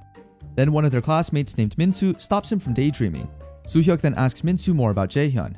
Minsu then went on to say that Jaehyun is not quite popular to many after finishing the freshman hunt in first place. But Soo-hyuk already knows such a thing. What he wants to know is, where did Jaehyun come from? It's like he just showed up out of nowhere. But since Minsu couldn't answer it as well, Soo-hyuk now thinks that it doesn't make any sense. He started to get even more curious as he thought that Jaehyun seemed really fishy. He knows that Jaehyun is definitely hiding something from everybody. Meanwhile, even Minsu isn't still used to the change that Jaehyun has made over the course of a few days. Jaehyun has already proven himself twice now. What more can he possibly want? Minsu couldn't even think that Jaehyun was able to cheat or something. Soo-hyuk then bluntly states that there is no way anyone would be stronger than him without cheating. Before things get out of control, Minsu tries to make Soo-hyuk realize that no matter what he tries, he will never beat Jaehyun, not in a million years. But it seems like Soo-hyuk doesn't think so. That night, Jaehyun had a call from his teacher who asked him all about school. Jaehyun then told her everything, which made her really proud as she knew that such things are possible to be achieved by Jaehyun. The teacher then asked Jaehyun if there was any students that were able to catch his attention. Jaehyun then immediately states that Ina, Yugong, and Jaesang are the ones that are good for recruitment. After the said brief meeting, the teacher then has a visitor waiting for her outside.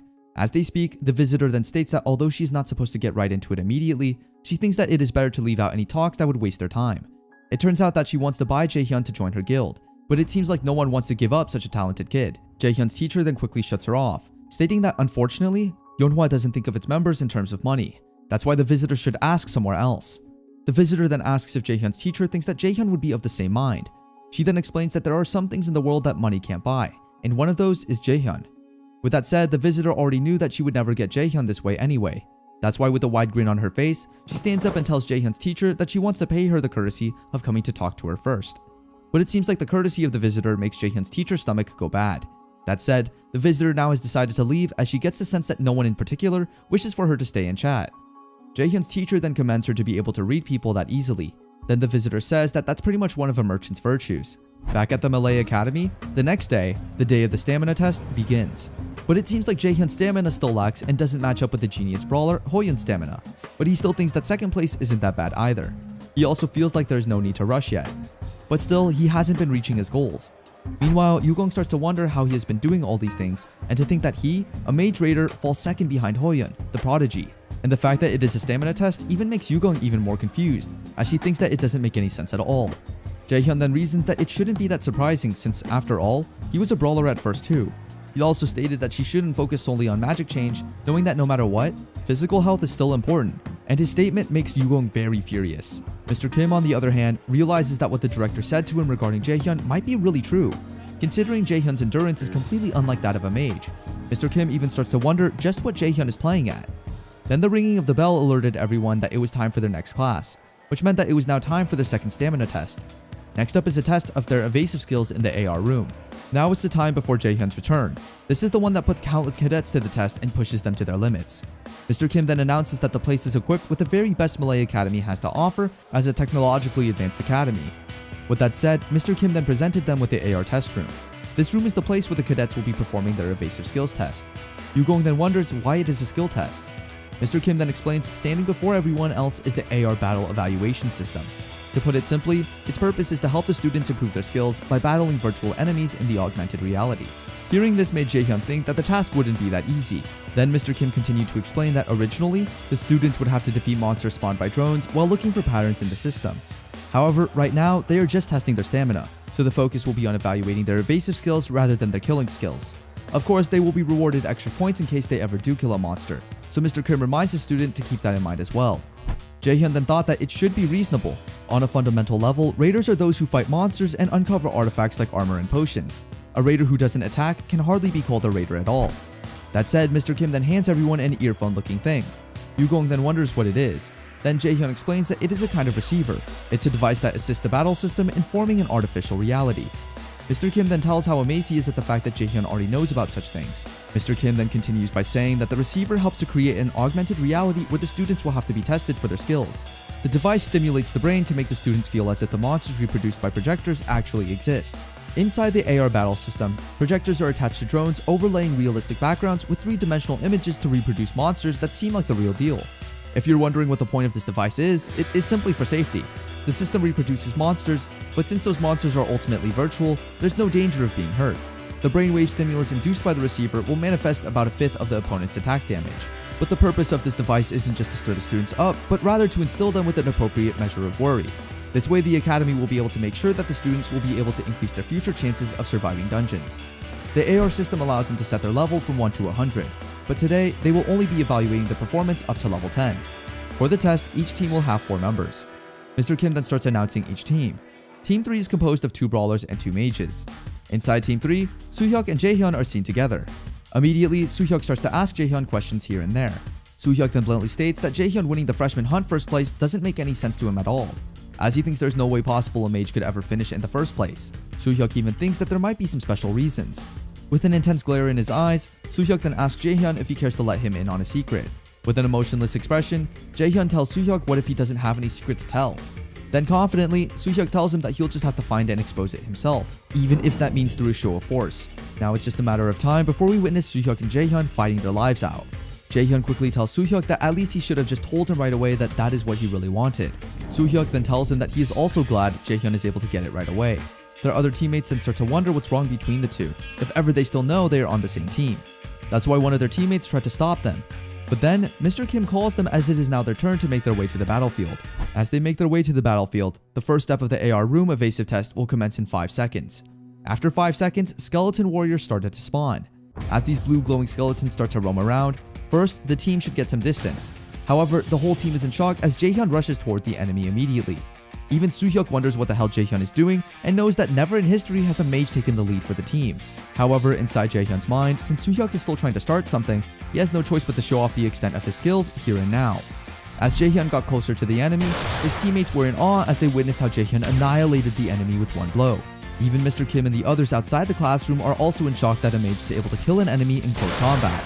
With many skeleton warriors spawning here and there, Jaehyun decided to initiate his active skill, the Manhwa weapon. This is a special skill that regular mages could never use, and since it only increases physical damage, it should be useless in most cases. But that's not the same for Jaehyun. Even Soohyuk is in shock at what Jaehyun did. Within just a few minutes, he is able to clear the whole step of one of the tasks without his teammates even doing anything to help him. Now it's time for step 2 of the test to commence. And just like earlier, Jaehyun is able to clear it in no sweat. Seeing all this made Soohyuk shocked, saying that everything didn't make any sense at all. He himself couldn't believe that such a thing was even possible to happen. Meanwhile, Jaehyun is seen trying to examine his skills, which he honestly thinks aren't too bad at all. He feels light as a feather now that he has changed battle tactics, the way Sung-eun taught him, and he is indeed happy with it. But inside his head, she always seems strangely excited to teach him. Although something about her kinda scares him, there is no denying her skills. While he is spacing out, Jaehyun goes back to reality after Soohyuk shouts at him, asking how the hell he did all that. Soohyuk looks really furious at the moment, stating that there's no possible way Jaehyun would be able to do such a thing. Jaehyun then tells him that he already saw everything for himself, and that's why there's no way for him to explain everything. Soo-hyuk then answers back, saying that as if it wasn't enough for a mage like him to rush into a battle like that. Now Jaehyun expects him to believe that he took out all those enemies on his own is just absurd. Soo-hyuk then shouts, saying that there's no way Jaehyun did that without some trick up his sleeve. Jaehyun just let him be, saying that he could say what he wanted, and he still didn't know what else to tell Soo-hyuk since Soo-hyuk pretty much saw it all. However, no matter what Jaehyun says, it seems like Soo-hyuk is so eager to know the truth. Now already furious, Jaehyun warns Soo-hyuk not to make him say it again or else he will experience something painful. This terrifies Soo-hyuk. As a result, he backs off for a bit, and then Mr. Kim steps right in before uglier things happen. Now that Mr. Kim has locked his eyes on him, Soo-hyuk has no other choice but to calm himself as he can't possibly fight Jaehyun with the instructor there. Before they go their separate ways, Soo-hyuk tells Jaehyun that it isn't over between them two. He wants to fight him during the Mille campus festival to settle things. However, since Jaehyun already has plans for that day, he can't possibly entertain another opponent other than Hoyeon. Although this made Soo-hyuk furious, in the end, he couldn't do anything about it. Meanwhile, after the whole test, everyone is now in their dorms. Hoyeon, seeing the broadcast between Jaehyun and Soo-hyuk, contemplates that hearing Jaehyun says he got plans for the festival made him wonder that Jaehyun really does think of him as a competition too. With all this new information, Hoyeon is motivated to do great during the festival now more than ever. Knowing that his strength is far below Jaehyun, Hoyeon is pumped up to work out and start his training immediately. He didn't want to let Jaehyun down no matter what. On the other hand, as night falls, two masked men are seen together with Mr. Kim. The three have been talking about how talented Jaehyun is as a student, and for a mere freshman like him to display such seasoned skill is so rare. For Mr. Kim, Jaehyun is not just talented, but he is also something else that people should be scared of. With all this information gathered, Mr. Kim enters the director's office to report to him everything that has happened. As they enter the room, the director already has a big smile on his face, excited to hear all the test results about the talented Jaehyun. Mr. Kim, who is the one assigned to watch over the evaluation test in the last episodes, reports everything to the director. As per his reports, there are 3 cadets who have aced the test. It's none other than Hoyeon An, Yoo-won Cha, and Jaehyun Min. Among these 3, as expected, Jaehyun's score was by far the best. Hearing this made the director twitch in happiness. He then orders Mr. Kim to keep on updating him on Jaehyun's actions and grades. If he does anything strange, the director also wants to know everything about it. The director then halts the meeting and lets Mr. Kim prepare for the next event. Meanwhile, Jaehyun's team is now successfully cleared step 27 of the AR evasive test, and it looks like step 27 is the limit for Jaehyun at present. This is the kind of level that would take 6 C-rank raiders to just barely scrape by. In other words, with Jaehyun's current skill, he'd be on par with a team like that already. That's why Jaehyun bet that the next event would be the dungeon practicum. That's why he must start preparing now if he wants to pass such a test. In his past life, Jaehyun clearly remembers that during the dungeon practicum, there was an incident that has been remembered by many as a black mark on Mille's history. The accident is considered a tragedy because of the innocent cadets who lost their lives. At that time, Jaehyun's teammates and him were at the heart of the tragedy. In the end, he was his team's lone survivor. People said he should have died instead, and his name was cursed by many. But even so, he couldn't drop out of the academy since he didn't want to let down those who believed in him, especially his mother. Now that he thought about it, Jaehyun wondered if he would be able to live a different life this time around. Before, he was the one many people pointed out as pathetic and unable to save anyone. His life felt like a disposable battery that could be replaced at any moment. That's why Jaehyun doesn't want to live that same life twice. For him, one life full of regret is enough. That said, the next day, the preparation for the big dungeon practicum commenced. Yugong shares how nervous she is, considering this is her first time practicing in a dungeon. The same goes for Ina. Jaehyun tries to calm the girls down, which makes Yugong wonder if you ever went to a dungeon before. Jaehyun then reasons that he had just learned about dungeons a couple of times already in the time he encountered monsters. But the explanation ended up with Jaehyun teasing Yugong instead. In the end, Jaehyun offers the girls some potion if they are that worried about the practicum tomorrow. Inside Jaehyun's mind, he survived back then because of luck, but this time he'll surely survive because of his skills. When the day has finally come, everyone is excited yet worried what will happen during the event. At the same time, Jaehyun is seen meditating, trying to warm up his mind and body before the big event. Jaehyun clearly knows that no matter how skilled of a mage he is, if he overdoes it with high-level magic, he will definitely suffer from mana rebound. If the mana flow reverses when using magic, it'll harm the user's body. Mages who often have to use high-level magic like Jaehyun are vulnerable to mana rebound. That's why he has to keep his mana strong or else he won't be an exception. Besides, who knows what great danger may await them at the practicum. He could die together with his comrades, which Jaehyun will never allow to happen. Jaehyun tries to practice in consolidating his magic on his lower stomach ahead of time so that he'll not struggle later on. Then, out of nowhere, a main quest pops up. In the said quest, it is stated that Jaehyun will have to decide as he revisits those past crossroads whether he will choose the same paths as before or choose differently this time. His choice will either spell the deaths of others or it could mean their salvation. Although the quest looks weird, Jaehyun couldn't do more about it than go with the system's flow. That said, the event will now finally commence. The teams are determined by drawing lots. It's a matter of being lucky or not at this point. Instructor Kim then states that no one should worry for their safety since the monsters inside are just weak for everyone to handle. However, Jaehyun knows that it is not the case, considering that the director has made sure that a boss monster would also spawn among them. Kobold Lord, a D-rank boss, wouldn't be a difficult opponent for Jaehyun, but it will indeed be for others. After the draw, Jaehyun is relieved that Ina is one of his teammates. However, as he sees his other two teammates, Jina and Sungwoo, Jaehyun finally realizes what the quest has wanted him to do. Two of the same comrades he had in his past life who had died are now on his team again this time. Now it is time for him to choose whether he will let them die or help them live. Jaehyun takes a deep breath as he shakes hands with one of his teammates. He also introduced himself and Ina. As Jaehyun looks at the two, he clearly remembers that they are exactly the same as before, so cheerful and happy. That said, Jaehyun has now grown even more motivated to make sure that the two would not suffer the same fate as they had before. Before entering the dungeon, Jaehyun asks the team to help him work out their strategy. After they formulated their strategy and everything is already in place, Jaehyun reminds them that they should not freak out inside the dungeon no matter what, even if something jumps in front of them. He emphasizes that the two brawlers should always remember that since they are the ones moving in front, since if they falter, the whole party's dead. Sungwoo can't hide his amazement at how meticulous Jaehyun is when it comes to planning the whole strategy. I mean, who plans 6 plans in total, right? Now the only thing that the team needs to do is memorize them as fast as they can. Now that strategizing time is done, the dungeon practicum will now officially commence. Jaehyun is also not that worried for Yugong, knowing that Hoyeon is their team captain. After praying, the team has one by one entered the dungeon. Inside, the dampness and funky smell linger. Hoyeon's team are seen discussing what type of monsters might be seen inside. For Yugong, they may be able to come across some kobolds. However, for Hoyeon, mine dungeons like where they are now may have tons of ores. While they are deep in their talks, Hoyeon is able to sense someone coming. They immediately went into formation. The monsters that they were able to encounter were relatively weak. However, Hoyeon did warn his teammates that it would still be tricky to face them if they all came at once. That said, Hoyeon wants to end things quickly as he rushes towards the monsters. At the same time, Yugong uses her mage power to fight from behind. The whole team works hand in hand to ensure that they will be able to defeat the monsters all at once. With that said, after a few minutes, they were able to kill all the monsters. When they thought things were okay, one of their teammates, Seho, suddenly couldn't breathe. They thought it was poison, but as they turned their heads, they were all in shock as they saw a kobold lord standing right in front of them. Meanwhile, Team 3 roams around the dungeon as well. As the team tries to talk with one another, it seems like Ina is really the shy type as she tries to avoid having conversations with anyone aside from Jaehyun. Jaehyun then remembers the time before his return. People used to say that Ina never spoke more than 3 words a day, but it seems like that rumor can be true. As they reach their destination, Jaehyun is shocked to see that the place is different from what he remembers. When Jaehyun senses something coming, he tells his teammates to be alert. Then, just like that, a kobold lord comes out of nowhere. Sungwoo and Jina are shocked to see a boss-level monster. At this point, Ina had now realized what Jaehyun meant earlier when he said for brawlers not to let their guards down. As Jaehyun rushes toward the monster, it seems like his guess was right. He's already figured out that something like this would happen, but of all things, it just had to be a regenerating kobold lord. Jaehyun then uses his skill to identify the hidden existence behind the kobold lord. The hidden existence has been identified as Odin's Crow. Then a special guest arrived all of a sudden. Jaehyun would have to dispose of all the said Odin's Crow, and there are around 5 of them. His reward would be a blank card and a status promotion, and the penalty for failure is simply death. Meanwhile, outside the dungeon, Instructor Kim keeps her eyes on Jaehyun as she wonders how such a kid can even surpass an A-rank mage like her.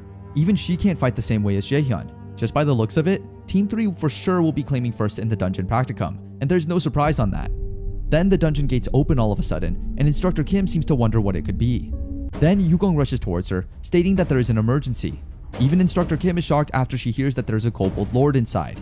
Medics then arrive to help Seho recover. Thankfully, it was just a little mana poisoning and he'll be alright after a bit. Yugong then asks if Team 3 has already returned.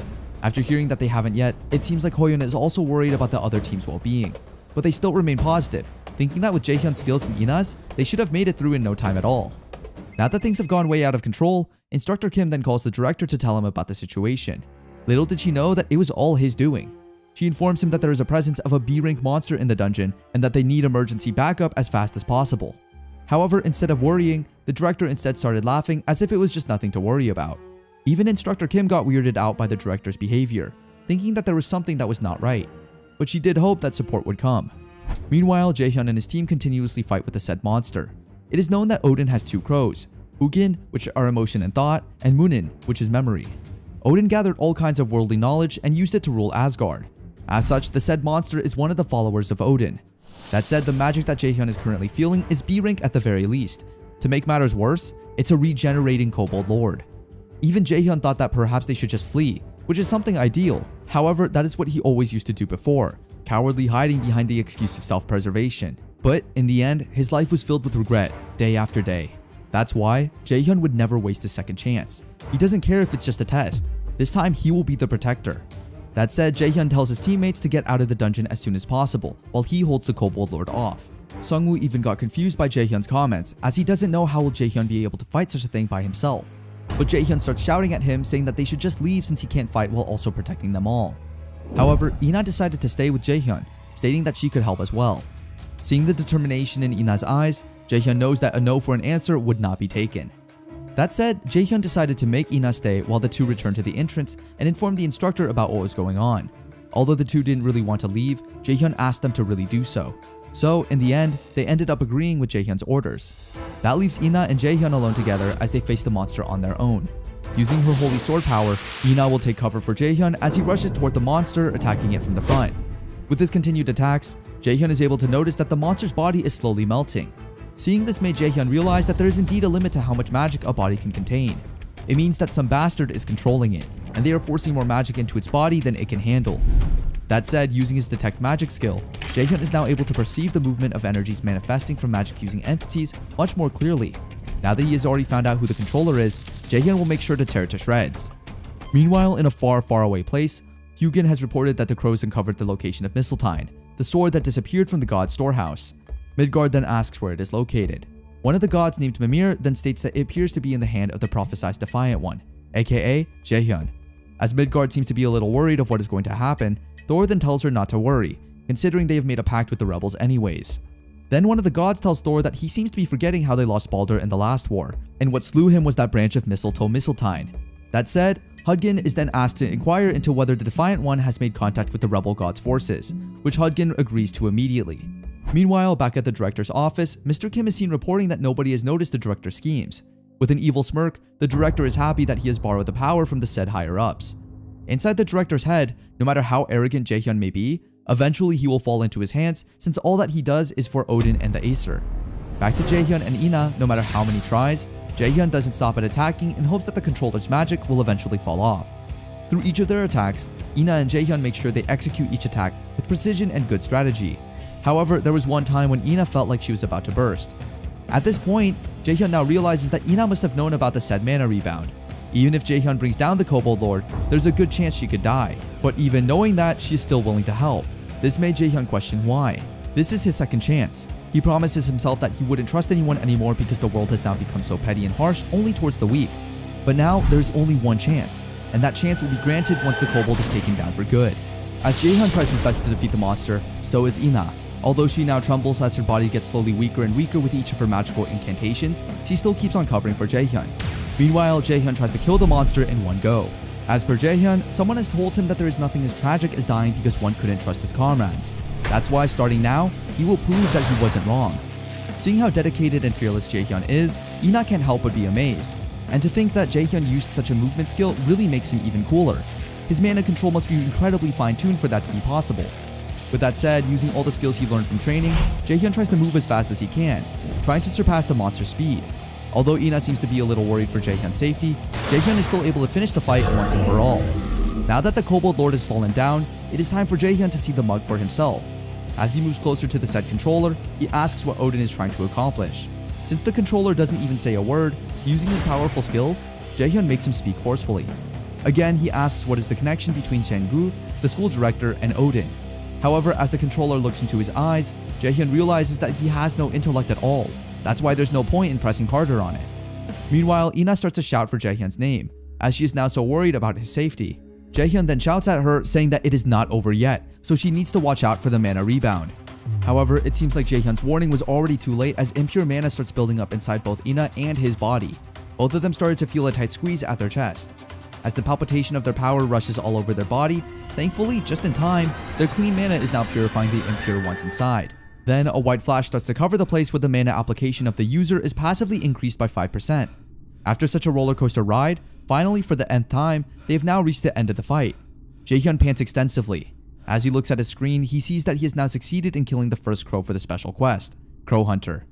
As compensation, he will now obtain 5 stat points, 1 blank card, and go up 1 level. Aside from that, his body is now finally fully recovered. Seeing all this made Jaehyun relieved. However, before he can even celebrate his win, as he thought things would be better from now on forward, a loud thud alerts him.